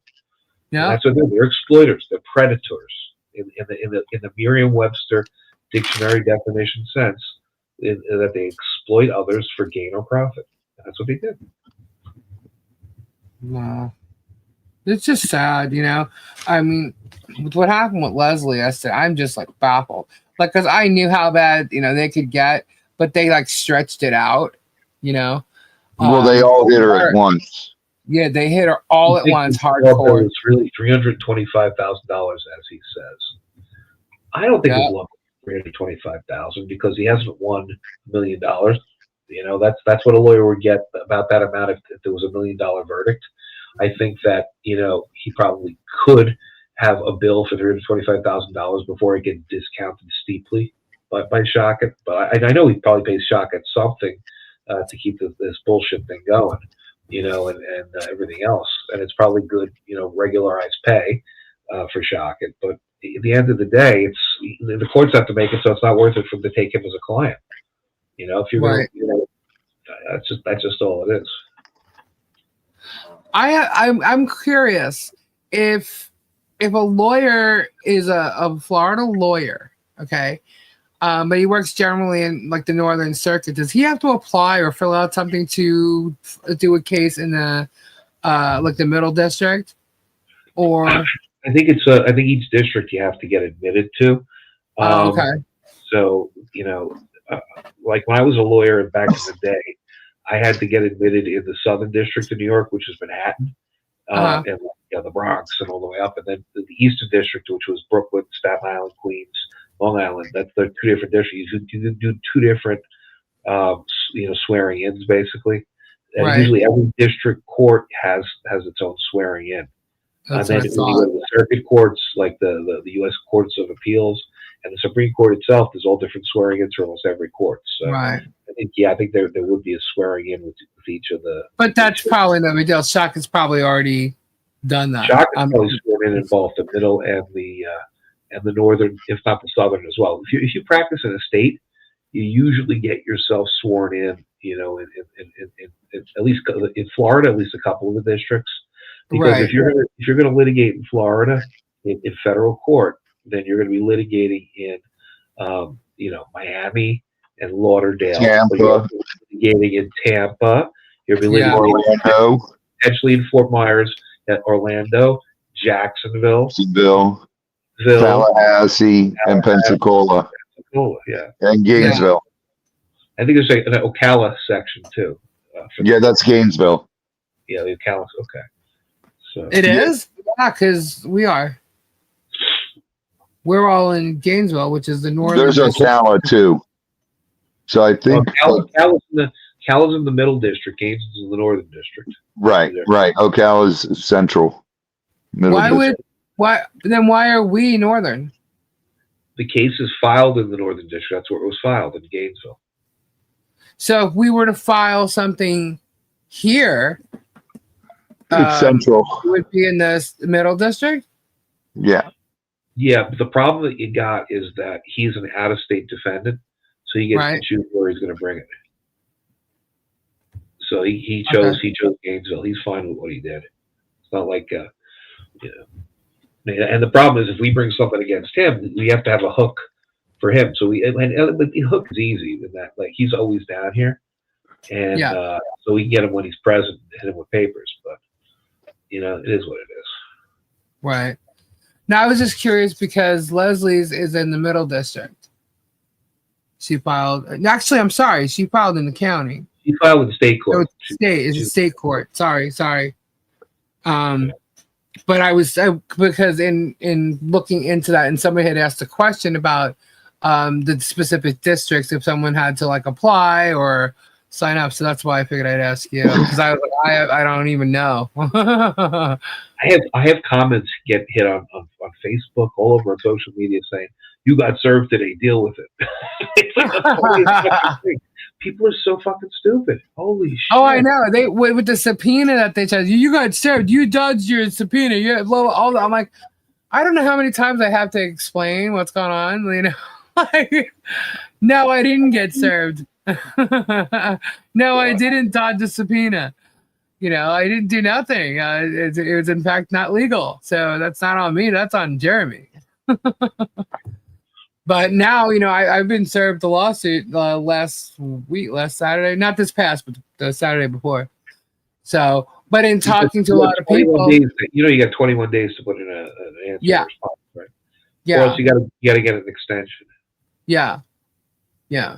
So, but in talking to, you know, various attorneys and whatnot, what I'm finding, and especially after what they just did with Leslie, you know, whether she's retired or not, the way they went about it, I'm hesitant to even allow a lawyer to represent me to get attacked this way. Yeah. You know what I mean? I'm hesitant, but you know, obviously I'm going to need a lawyer. I mean, I can do a pro se, but you know, at some point, if it goes to, you know, actually litigating this, I'm going to want a lawyer there, you know? You're going to want to make sure that you put everything in you need to, especially when you start the case, because you can waive certain defenses if you don't assert them right away. And yeah, it's we could talk. It's going to be hard to get a lawyer because he makes a circus out of this shit. Yeah, nobody wants to deal with the bullshit. No, you know? And the price that you're going to have to pay to get a lawyer to deal with it is going to be, you know, obscene. You know, and that's the whole point. By acting like an asshole, he raises the cost of litigation for everybody else. He's got a problem with me because I'm just going to be as big of a prick right back to him, and that's why this whole thing's happening, because I think that Shockett understands, and maybe had a conversation with Jeremy, that if Luthman hits me with a big discovery request, I'm going to be spending all my time doing it. You're going to have to pay me some extra money. Right. I have that feeling. That's feeling. I've been working on a discovery request since he basically named me in the lawsuit. That's what I've been working on. I could put an answer together in a matter of an hour. I could put a motion. Rich, that's why Rips has been talking to you. And the big part is it's 11th Circuit law. What I've been really honed in on is the tax returns issue, because of how he's suing. And the Lanham Act, which is a business type trade, you know, type stuff, we can get all those tax returns. All you need to show is that there's some rational relationships. So that's what I'm really going to go for. I'm going to go for his tax returns and all his financial data. So maybe you know, maybe I might lay down for him and say, oh, maybe you did serve me, maybe you didn't, but I'll answer. I want your tax returns. Fuck you. And maybe, you know, we have to take a look at all that. And maybe he tries to do a protective order. And it'll be fun for him to try to prove if his tax returns end up at the IRS because his discrepancies are highlighted and marked and annotated, you know, red line showing where the tax fraud was. So, you know, he'd have a hard time trying to show that anybody that handed it to anybody else. We'll see. I don't know. Well, he's done a lot of this stuff, and you know, as far as, you know, I know you say defamation and stuff, but he's done a lot of it on his properties that he works out of, and it is his business called Hang Your Hat Homes. You're going to get to give him the legal equivalent of a proctology exam. You're going to get to check every fucking inch of his ass. And the thing is, the one company he left out is Hang Your Hat Homes, and that makes me laugh. Because that's where all his assets are. You're able to get that too, because that's going to be based on his assets. Because they talked about how he's been harmed by our activity. We didn't just harm the businesses there. We harmed everything. We have to show that the seat to everything that he has, all of his holdings. And the fact of the matter is, you know, there's a very basic, you know, saying: more money, more problems. The more money he has, the more problems it's going to be for him in discovery. And that's the good thing. I really have got dick. I got not much. You know, Actually, you know, let me I got a couple of jars of vitamins over here. You know, take a couple pictures and send them that. But what has he got from me? He's got nothing from me. He wants to see what he wants me to take down my pants. He's going to get a bunch of debt. That's all he's going to say. And so, for somebody who has assets, it becomes a problem. Right. Well, this is what he did. Him and George bought this $1 million home in Ohio, right? A month after they purchased it, there's a mortgage for like $700,000. She quit claimed it to him. It was in his name for, I don't know, a couple months or something. And then he put it into a trust under his name. And he had already, what? That's fine. We'll bust the trust. And he had already been in a lawsuit with Michelle and John while he did all this.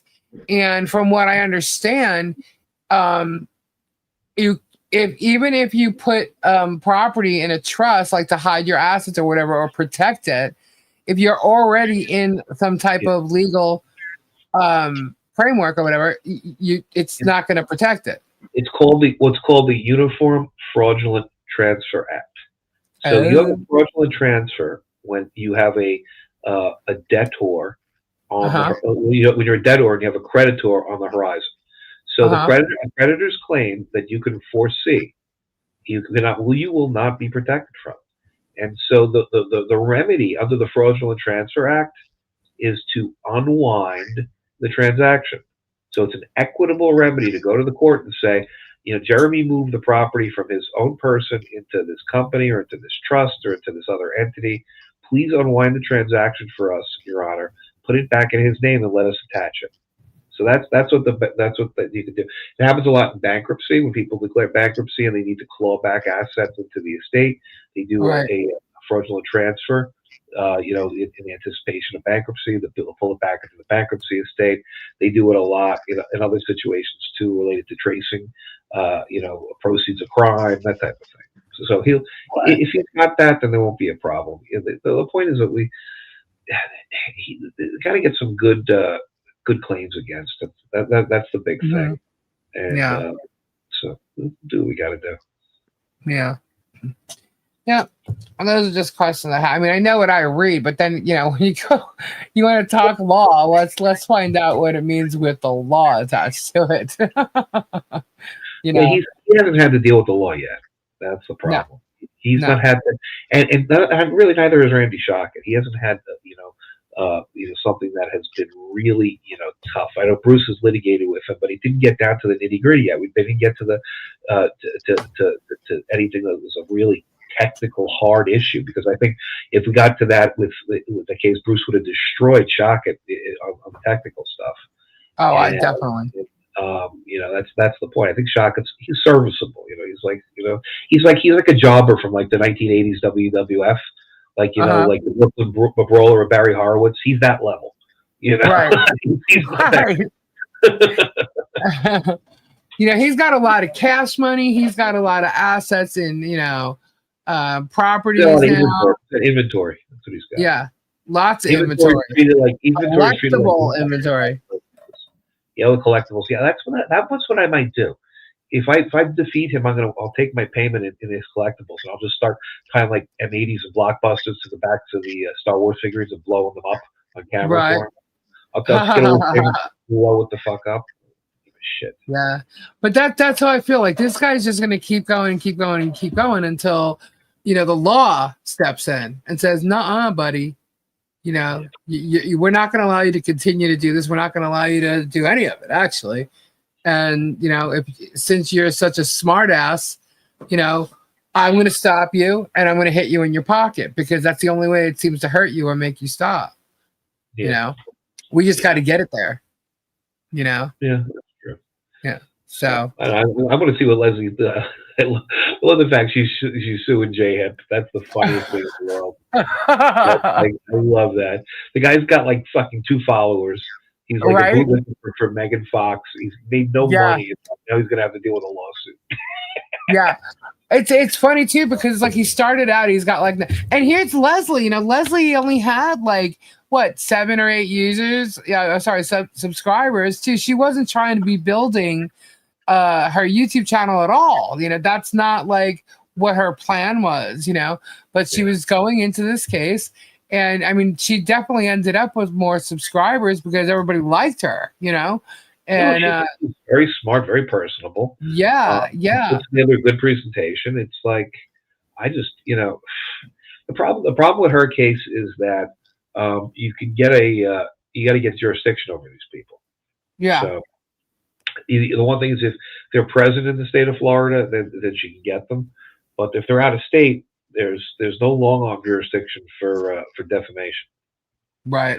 That's the problem. There has to be an independent tort aside from defamation that's going to bring them into the jurisdiction of the Florida court. So we'll see. We'll see what happens. Yeah. And I don't think where did Jay Hip live? Like in the middle Midwest somewhere? I don't even know. I have no clue. I just know that he has very few subscribers, and now because I went to find out what happened because this whole thing with Leslie, I look and I'm like, oh wow, he grew pretty fast. And then I'm looking at all his videos, and it's Volpe and you. He's going after that's the beginning of his like little. I'm like, wow, Megan really did recruit him for you guys, and now he's come for me. They sent him there to go and just attack people. Yeah, I don't even deal with him. He's so disgusting to me. He's just a disgusting looking fool. So it's like I don't even give him any credence. I just make fun of him. For a while I sent him pictures of Komodo dragons. Like I know you want to see a Komodo dragon, Jay Hipster. Here's a picture of a Komodo dragon, but it's not my Komodo dragon. So that's what I would do with him. It's like treat him like a little fucking 6-year-old. Yeah, and then he's doing that, that childish guy thing. No offense to guys here, but with Leslie's lips, and he's making all these things, and that to me, that's that's going against women right there. And I'm not like this big old feminist or anything, but he's literally like mocking the crap out of her. And referring to stuff. And, here she is. She's not going after and mocking anybody. She's just being, she tried to pull it down the middle. She came in and wanted to just get involved and pull it down the middle. Just cover it. Right. And I don't know. It is what it is. Yeah. It's all nuts. It's just all insane to me. It's true. I don't understand how people can sit there and just attack each other and just do it. Well, they think that's what we do, and it's like they're allowed to go and report, but nobody else can, and it's like I disagree with this guy, and he for 2 years has been hurting people, and I'm going to let people know why, because I know he's hurting people, and I'm not going to sit here with my mouth shut and let him get away with it. But every day, here he goes, something new. So it's like, and he thinks I inserted myself into his life. No, you did. You did. Not me. I didn't insert myself into it. You did. This would be the third time you entered into my life by attacking people I know and then making me sit back and keep my mouth shut. No, that's not happening. Yeah. That's not happening. So I'm going to report just the way I would any other case or any, entertainment story like we'd always talk. Unfortunately, this is like such a big deal that it takes up most of my freaking shows every time I go live for the past 7 months. We used to do games and stuff on here, Rich. It was a little bit more fun. Not so serious. But, this is what it is. This is what it is now. And we will get to... I'm going to challenge Jeremy Hales right now. Oh, no, not again. And I'm going to challenge his audience to demand he have a segment or Tug or Megan Fox with the process server that served me.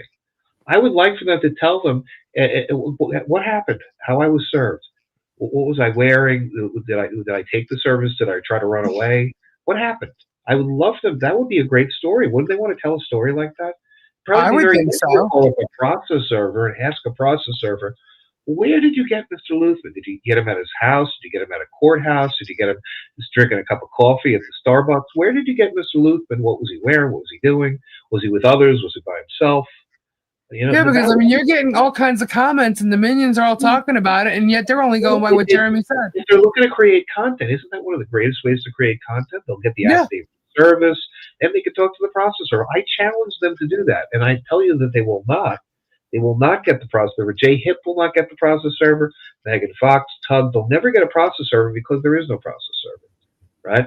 Even one of the Rosalind Dukes, they'll never get a process server because there's no process server.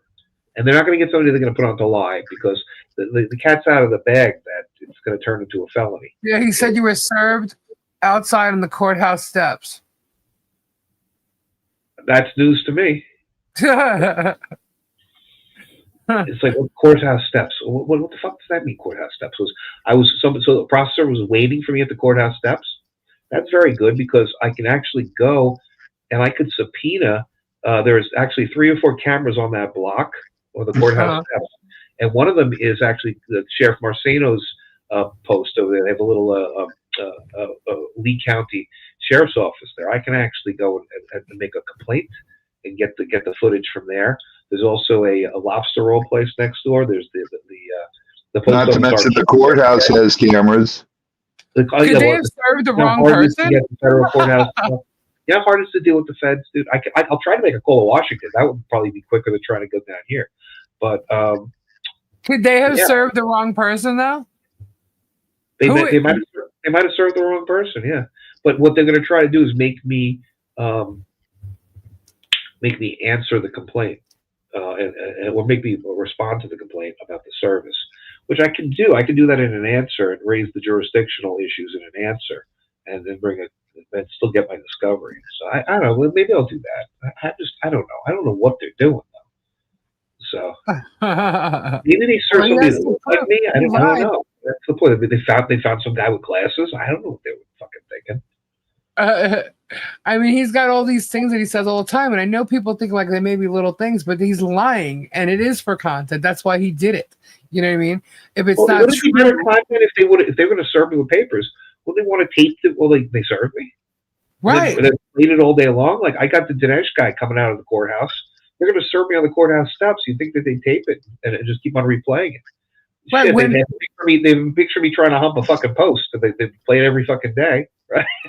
Yeah, when they came to serve me for the lawsuit, they didn't serve me. They handed it to my husband because they knocked on the door, and I didn't know anybody was even here. And they said, I guess they said something about me or my name or whatever, and he said she's inside. He goes, well, I don't need her. I could hand it to you, and they handed it to her. So I handed it. What? That's probably not valid service. Oh, well, I thought with a lawsuit they can hand it to anybody. If it was a subpoena, they had to hand it directly to you. Oh, you turn around and say "fuck you"? I don't know what you're talking about. I'm not taking that. It might be valid because he took it. If he didn't take, he didn't have to take it though. That's the thing. I don't know. Everybody I know, nobody's touches service for anybody else. No fucking way. I went back and I looked at my cameras and I was like, because I didn't even hear the doorbell or anything. And she literally walked up and took a picture of the house, with the address on it or whatever. So I'm thinking, well, if they served you, why didn't they take a picture of you or anything? That makes much more sense, right? Yeah. But this doesn't make sense because it's a fucking bullshit thing. That's the problem with it. Yeah. Trying to put together a storytelling, Yeah. So, I don't know. It's great content. That's all we're trying to do. Yeah. Yeah. Damn, Rich, we had you here late. It's 12:41. What are you doing up late? You're turning him into a vampire. No, it's not going to be good. I'm going to be up early tomorrow anyway. Get up early. It's not like I'm turning into a vampire. It's going to be like I'm going to be tomorrow. So. Rich, they're gonna be on the courthouse steps waiting for you tomorrow. He's not going to be there. I ain't going to the courthouse steps tomorrow. I ain't going to be at that court for a while. So is that what you had to do? You just had to be a witness and do your thing for a day or two? Well, the case I've been covering. So I cover cases, but I cover specific cases about specific things and specific issues. Like I'm covering cases like family court cases, but I'll cover a case in Chicago. I won't be there, but I'll talk to everybody about it. I'll get the transcripts and I'll try to zoom in for stuff. Right. I'll cover a case in Arizona. I'll cover cases in New York. I'll cover cases, and if I have anything down here, I'll cover physically. I love doing the old school where you just sit in the courtroom and check it out. But that's the case I have now, which I'm looking at, which I'm writing about is Dinesh's case. Right. And I've talked about it, and it's right here in my backyard. So it makes perfect sense for me to be there. So. Right. Right. Wow. I just don't do legal stuff too. I do all other stuff. I do like interesting shit. Like I have stuff with fights with developers. Fort Myers Beach. I got a development fight going on now between the town council and the guys trying to develop. So I do that, like the local stuff, and Right. it's cool because it's got broader application. Because if I get a story like that, then I'll call up another place like up the coast where they got hit by a hurricane a few years before that. Like, because Fort Myers Beach got hit 3 years ago. There's places up in the Panhandle that got hit like 6-7 years ago, and they're still in the same predicament. So I can do stories like that. Like, and it's just other stories. I pick like I have like a couple of verticals. One big one is family court for me.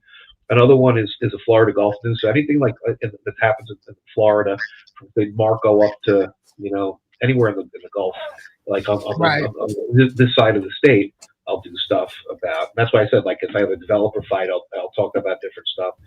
I got New York News Press for my New York stuff, and Right. do a lot of New York stuff up there. And I have my Substack. I write about Trump all the time too. How great Trump is. They hate it when I write about Trump. Shit, I got shit that I write about Trump all the time. So I'm probably gonna do a Trump article tomorrow. I got some stuff I want to talk about. But Right. I was with the Misfit Patriot. He came in. I don't know if you guys know Zach Monfilio. He's an influencer, and he's on Instagram and Twitter. He's got over 100,000 followers, and we were talking about I might pick a fight with like the Tucker Carlsons of the world and the Andrew Tates of the world, because there's really something that's emerging called the woke right. Right. There's a woke right that's emerging that are just as bad as the woke left, and they've really been emerging since Trump got in. And guys like Tucker, who's enabling people to say that Winston Churchill was the villain of World War II and the Holocaust didn't happen, and just crazy shit like that. Like, it's like, what are you talking about? You got some crazy shit happen. It's like, you don't need that stuff. And like they're like Andrew Tate. That guy's a fucking asshole. The Tate brothers, Tristan and Andrew Tate, those guys are such scumbags. And so there's a whole subculture on the right that's becoming problematic. So I might get into talking about that a little bit too. And the dude says Richard B&B condo reviews. Ooh, there we go. That would be a good one. What was I thinking? I was thinking about something the other day, because like Dave Portnoy does the pizza. He goes all around the country, does the one slice and everything else. Yeah. I'm trying to figure out what to do. What kind of food you go around the country and do that with. Right. Maybe I'm not from Boston. A friend of mine, I told him he'd be perfect doing lobster rolls, going all over the place and doing that. But I'm trying to figure out, where to go and what to do. But it is what it is. So Tucker did say that the Holocaust didn't happen, or the other guy? Tucker has people on, and he entertains guests that have fucking outlandish ideas about things. Oh, got it. Okay. It doesn't call them on it. Like, it's almost as bad as the Putin interview. He did the Putin interview and let Putin talk for fucking 20 minutes about the fucking Kievian Rus and the history of modern Russia as Vladimir Putin saw it. And he just lets him talk. He doesn't try to rein him or say, well, did this really happen? It's people who come in to try to tell these origin stories. Is the best way I could say. Like you have the superheroes with the origin stories. They're making their own new origin stories for the conservatism or for the right. And they're trying to go back to World War II, or they're trying to say what the real origin story of things is. And I'm like, and I said it the other day, I'm like, dude, why the fuck would you even bother doing that? It's a stupid fucking exercise. Trying to rewrite that, and then but if you're Tucker, how can you be a journalist that's going to be taken seriously if you don't at least caution the guy that says, well, we question the Holocaust, we question this, we question that. I have no problem with people questioning things, but if you're going to question things, bring some fucking facts, right? That's the point. If you're going to go into a courtroom and say, someone is an anti-Semite or someone is a racist or someone is this. That's fine. Go in there and say that if you have facts. I have no problem with somebody coming with facts, good faith belief in something that's there, that's material, and trying to make an argument about that. Yeah, you know what? That's funny. That's exactly what Leslie was saying in regards to like this case itself. She's like, come to me. But when you come to me, bring me facts, bring me a good debate, bring me the argument. You know what I mean? And let's debate about it. Let's talk about it. You know, that's what she's been like asking. Like this whole thing is like got completely twisted with why she was even around. You know, why she came about. So, but it is what it is. But I see what you're saying. You know, bring the facts. Facts are the facts. You know, and that's the problem. We don't have in today's media. And I said it's not the way it was 25 years ago. Definitely not the way it was 50 years ago. We're not a media where people are going, to get information. We're going to a place where people are going to get sensationalized and entertained. That's the news media nowadays. People are going for entertainment and sensationalization. That's the story you read. You're not going to read a straight story that talks about, facts. Some people do, but most people don't. It's not, everyone's looking for sensation, like clickbait. Clickbait's a big thing. Yeah. So, yeah. That's just I was talking about that the other night. I'm like, I don't think we actually ever clickbaited one of our shows. We always talked about what we were discussing, and I don't like the phony, the imagery. I worked with that with the music industry. You know what I mean? It's just something I don't like, and I don't like bullshit. I don't like fake, phony people. So I can't even like deal with that, let alone put it out there. You know what I mean?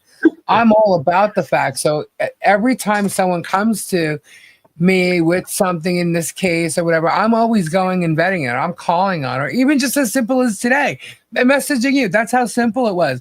Did you really get served? Is it true? Like, I just a little tiny thing like that. It was so simple to vet, and none of these guys are doing any of it, and they don't care because that's not part of their narrative. They don't care whether it's true or not.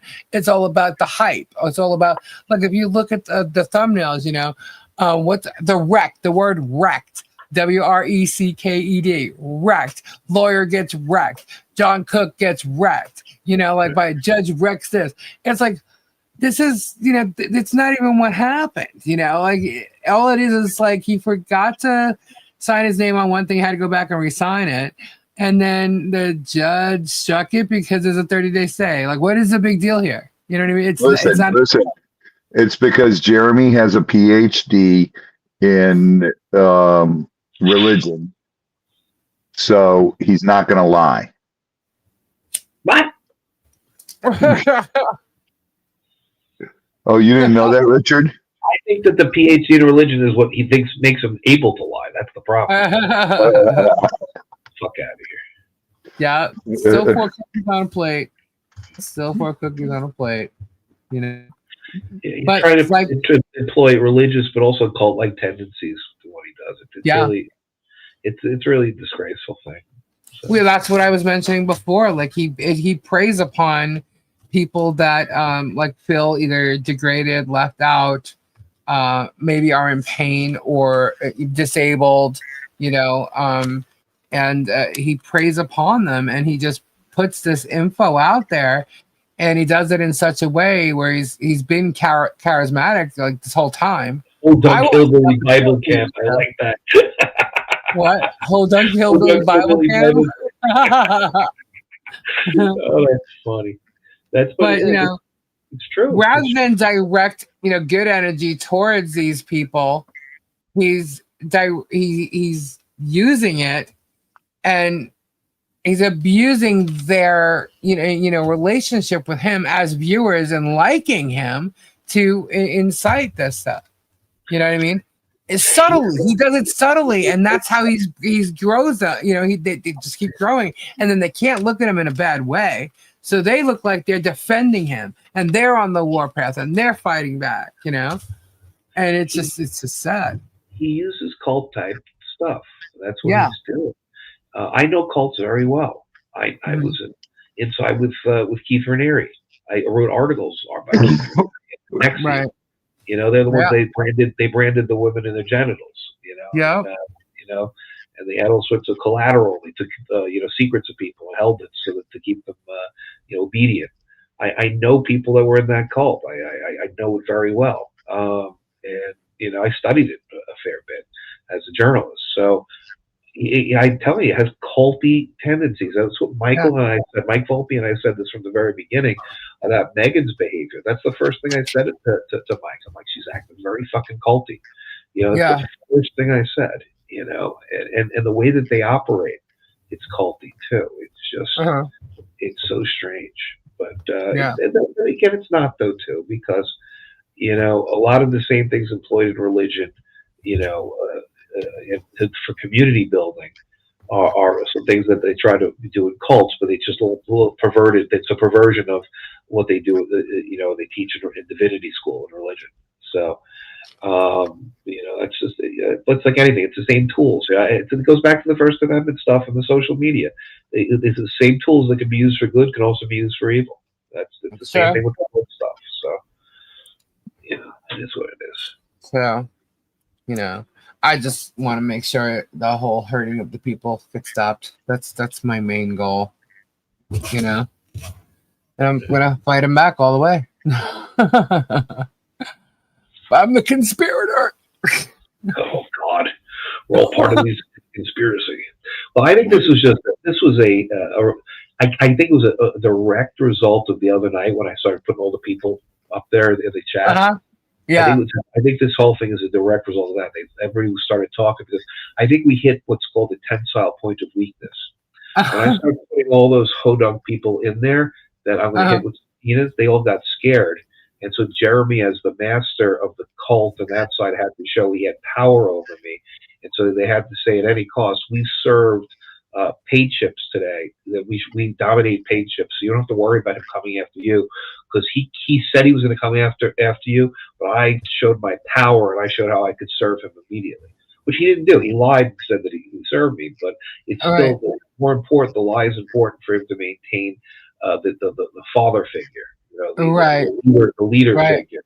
But that was hilarious because I was like sitting here talking about like some other thing completely, and you're just going on the chat, and I'm like, oh my God, look where it go. Each one individually. And I have a list that keeps on growing. So, and at the end of the day, it's not going to be hard to start subpoenaing these people. A lot of them are just locals to in and around near Otter Creek or in and around near the Gainesville area or wherever. There are a lot of them in Florida. I'll get everybody that's like within 50 miles, and I'll subpoena the shit out of them. I don't care. Yeah. Well, what's the cost? How many? You're only allowed to do 10, right? What? 10 each.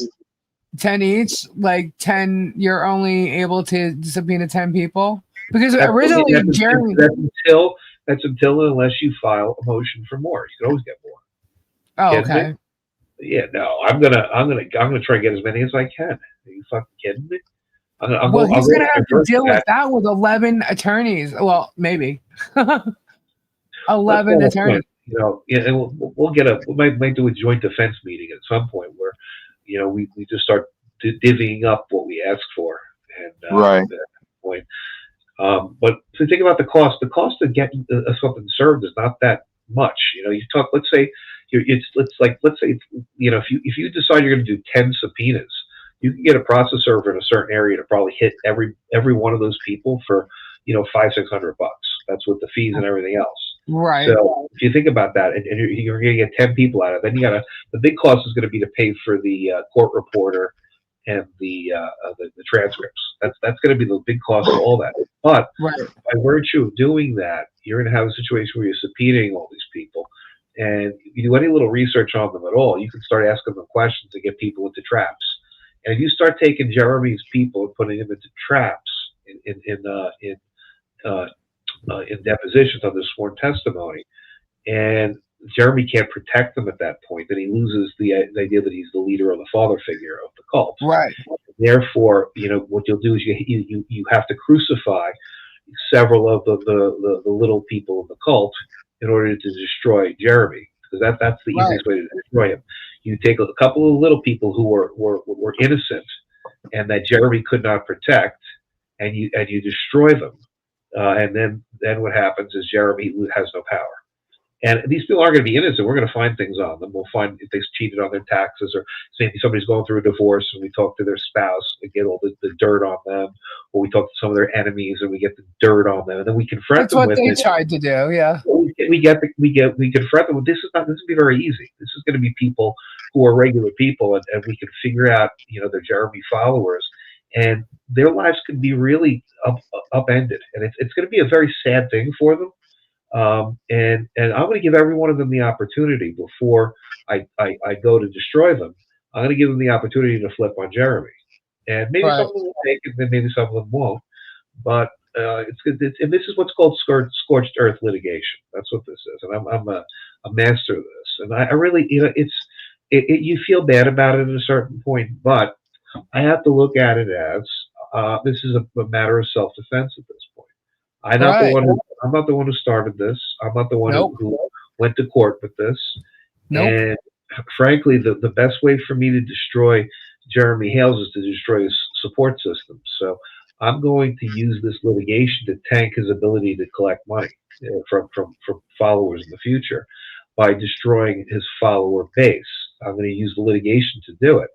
I was not engaged in any conspiracy before it, but by virtue of using the legal process, and the amount of power and the amount of time and cost and pressure that the litigation process brings to bear, his related people are going to start folding.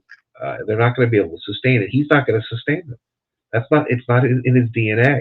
He's a narcissist. Right. He looks out for himself. He's not going to sustain his people, and he won't have any people at that point. So. Good night, Becky. Email me, Becky. All right, Lisa, I got to get. Yeah. John, I got a video I wanted to say. Robbie's you got to leave. Yeah, I'm exhausted. I drove a lot, so. All right. Well, Rich, thanks for popping on and explaining all that to us. Yeah, Rich, definitely great talking to you. I'm going to say goodnight to everybody. You guys can continue to go. Well, it's 1:00, so I'm gonna end it for the night. I'm going to say goodnight. Everybody, check out my YouTube with the video if you haven't seen it yet. That's the video. Yeah, I'll post the link. And if you like my YouTube, because the more likes that I get, the harder it's getting for them to shut me down. I've got suspended a couple of times just because I have a lot of likes, people like my page.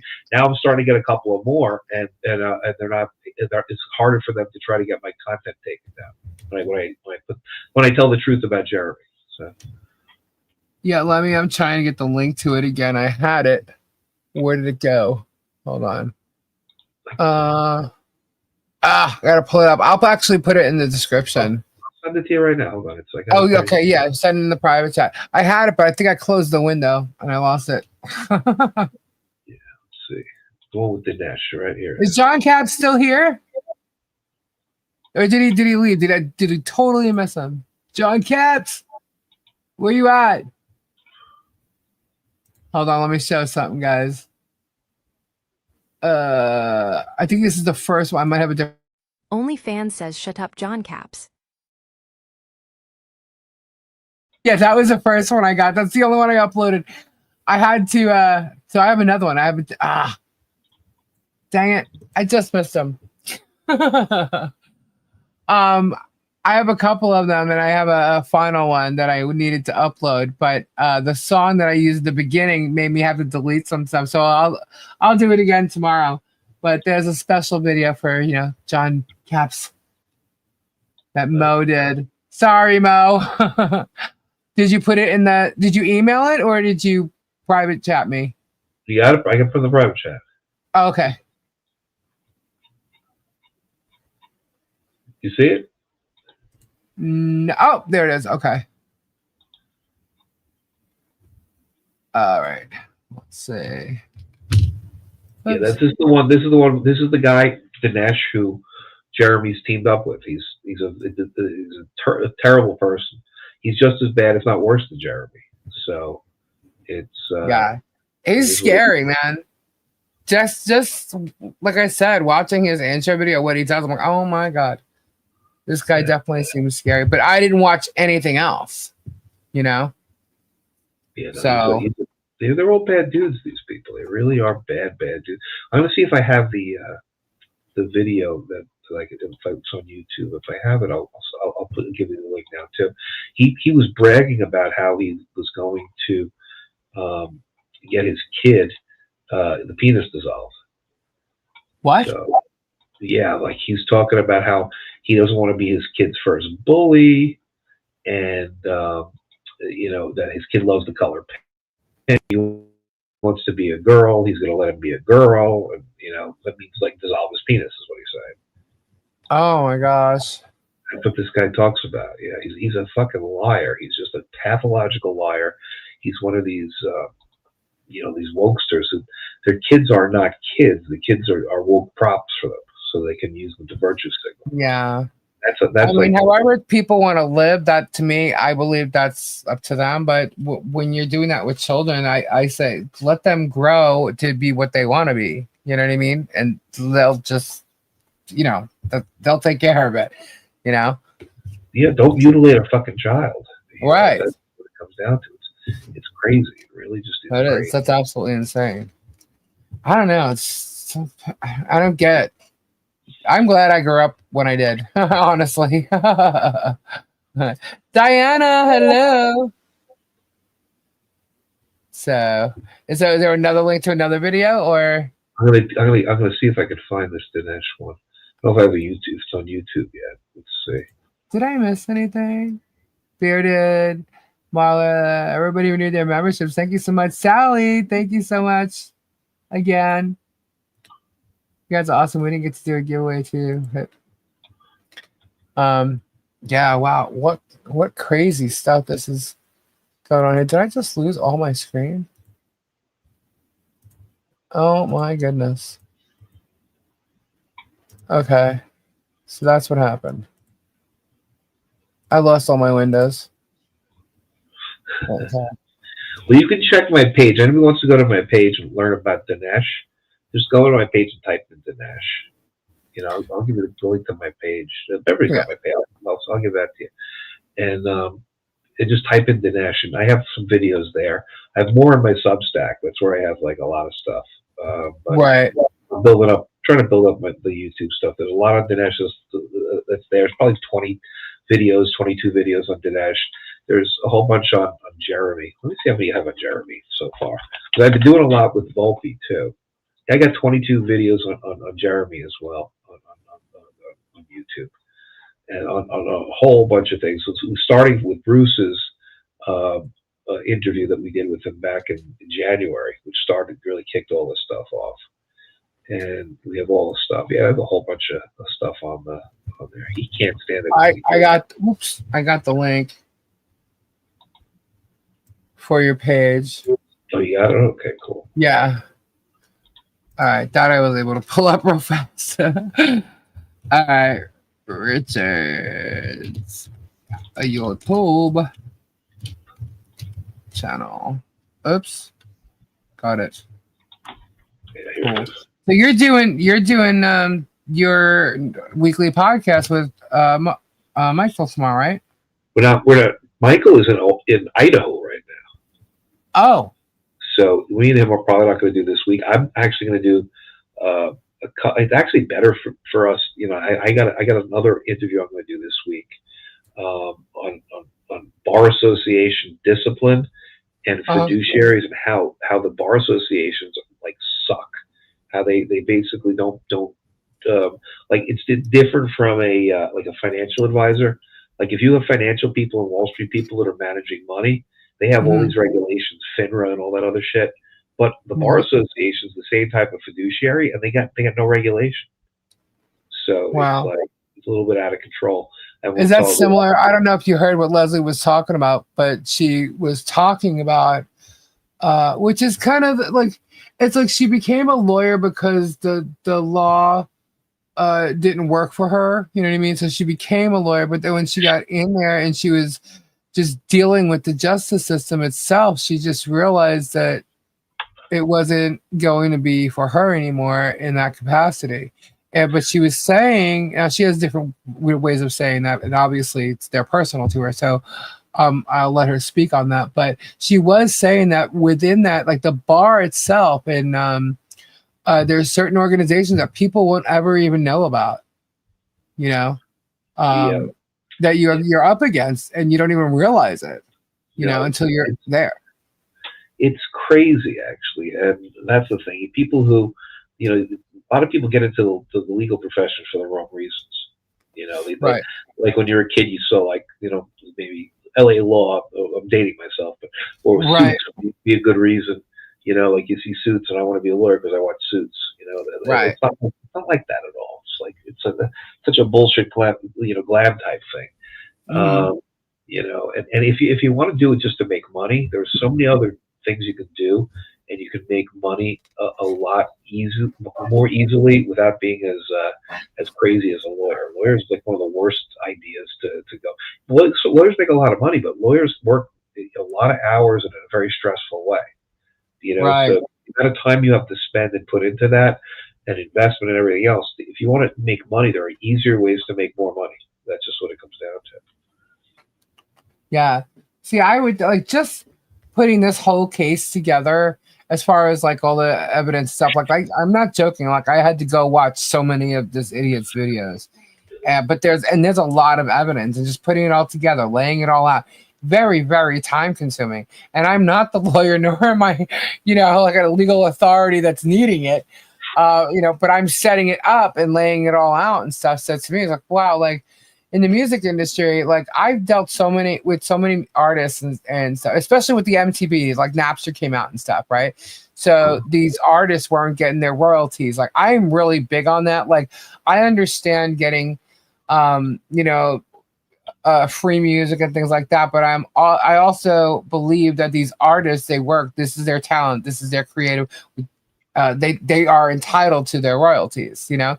So I wanted to do something with like the royalties as far as the law goes and stuff like that, and copyrights and you know, maybe even contract law, entertainment law, you know. But I didn't want to be a litigator, and I also didn't want to have to you know, in the beginning, I didn't find out enough about it, but my brain just immediately went, well, in the beginning, I don't want to end up being, you know, a public defender or anything like that. Like, I didn't want to do any type of real litigation work. You know, I just wanted to be behind the scenes, like contract and things like that. And I ended up, you know, doing other things in the music industry. But still, I find myself sitting here wondering, you know, should I have done that? You know, especially with the contracts or things like that. You know, like I could have done so many different things within the law, you know, as far as being a lawyer. Yeah. And I still could. I just don't know if it's worth it at my age. Well, it's like, you know, I don't know. The whole thing is, you know, and for me, I'm so much happier as a journalist. I really am. Really? I'm not to say I don't love. I love my legal knowledge. I love that. Yeah. I have knowledge in law, but I also have knowledge in like a lot of other areas too. And you don't feel like you're pigeonholed, which is right, good. right. Well, I think we like your knowledge too of the law, but we definitely would like to know more about Richard, the journalist, other than the lawyer. You know, that you've done for many years, which is cool because you're letting us know and stuff. But we can go and see like a lot more of your work with all these other like cases that you're talking about that you're covering. And who knows what I else? do a lot of family court. I have the family court, thefamilycourtcircus.com. Actually, I'm the editor of that now. I took it over from another guy, and we've been doing some good stuff around the country with family court stuff, which is right. It's a very, and that's how me and Michael got together to know each other through family court journalism. Right. But if people out there have, you know, relatives or their own cases, even, you reach out to me, because it's its own place. And when you talk about, you know, the legal system and the pitfalls, the family court's the worst fucking place that it can be. You know, it's like going into the gates of hell. Nobody wins in family court. It's right. the worst place that there is. So I do a bunch of stuff on that, and then I like to do investigative stuff in corruption. So if you got a government corruption story for me, I will take a look at that, you know, every day. I love that stuff. Just going after, and I get a lot of that in family court, because they're terrible, terrible people there, and you appoint all these people, and everybody's on some of the government money and everything else. Like they basically rob the feds for Title 4D, Title 4E, Violence Against Women Act. They find ways to get more money out of the feds, and then they pay. Well, the lawyers pay themselves. They find ways, creative ways to do that. So, and that's one of the things that Leslie was saying as far as like the organizations behind the bar, like the lawyer organizations that are there and stuff, like because she went up against a lot of them, you know. Yeah. And that's kind of what she was talking about. She didn't get too much into it, but it seems a little crazy, you know, what goes on. And it sounded like that's what you were going to talk about. Probably cut you off. But a lot of people think you should do B&B condos that they know too you can start off with. There you go. That would be it could be fun. Alrighty, well, Richard, thank you so much. I'm going to sign off here. It's 1:13.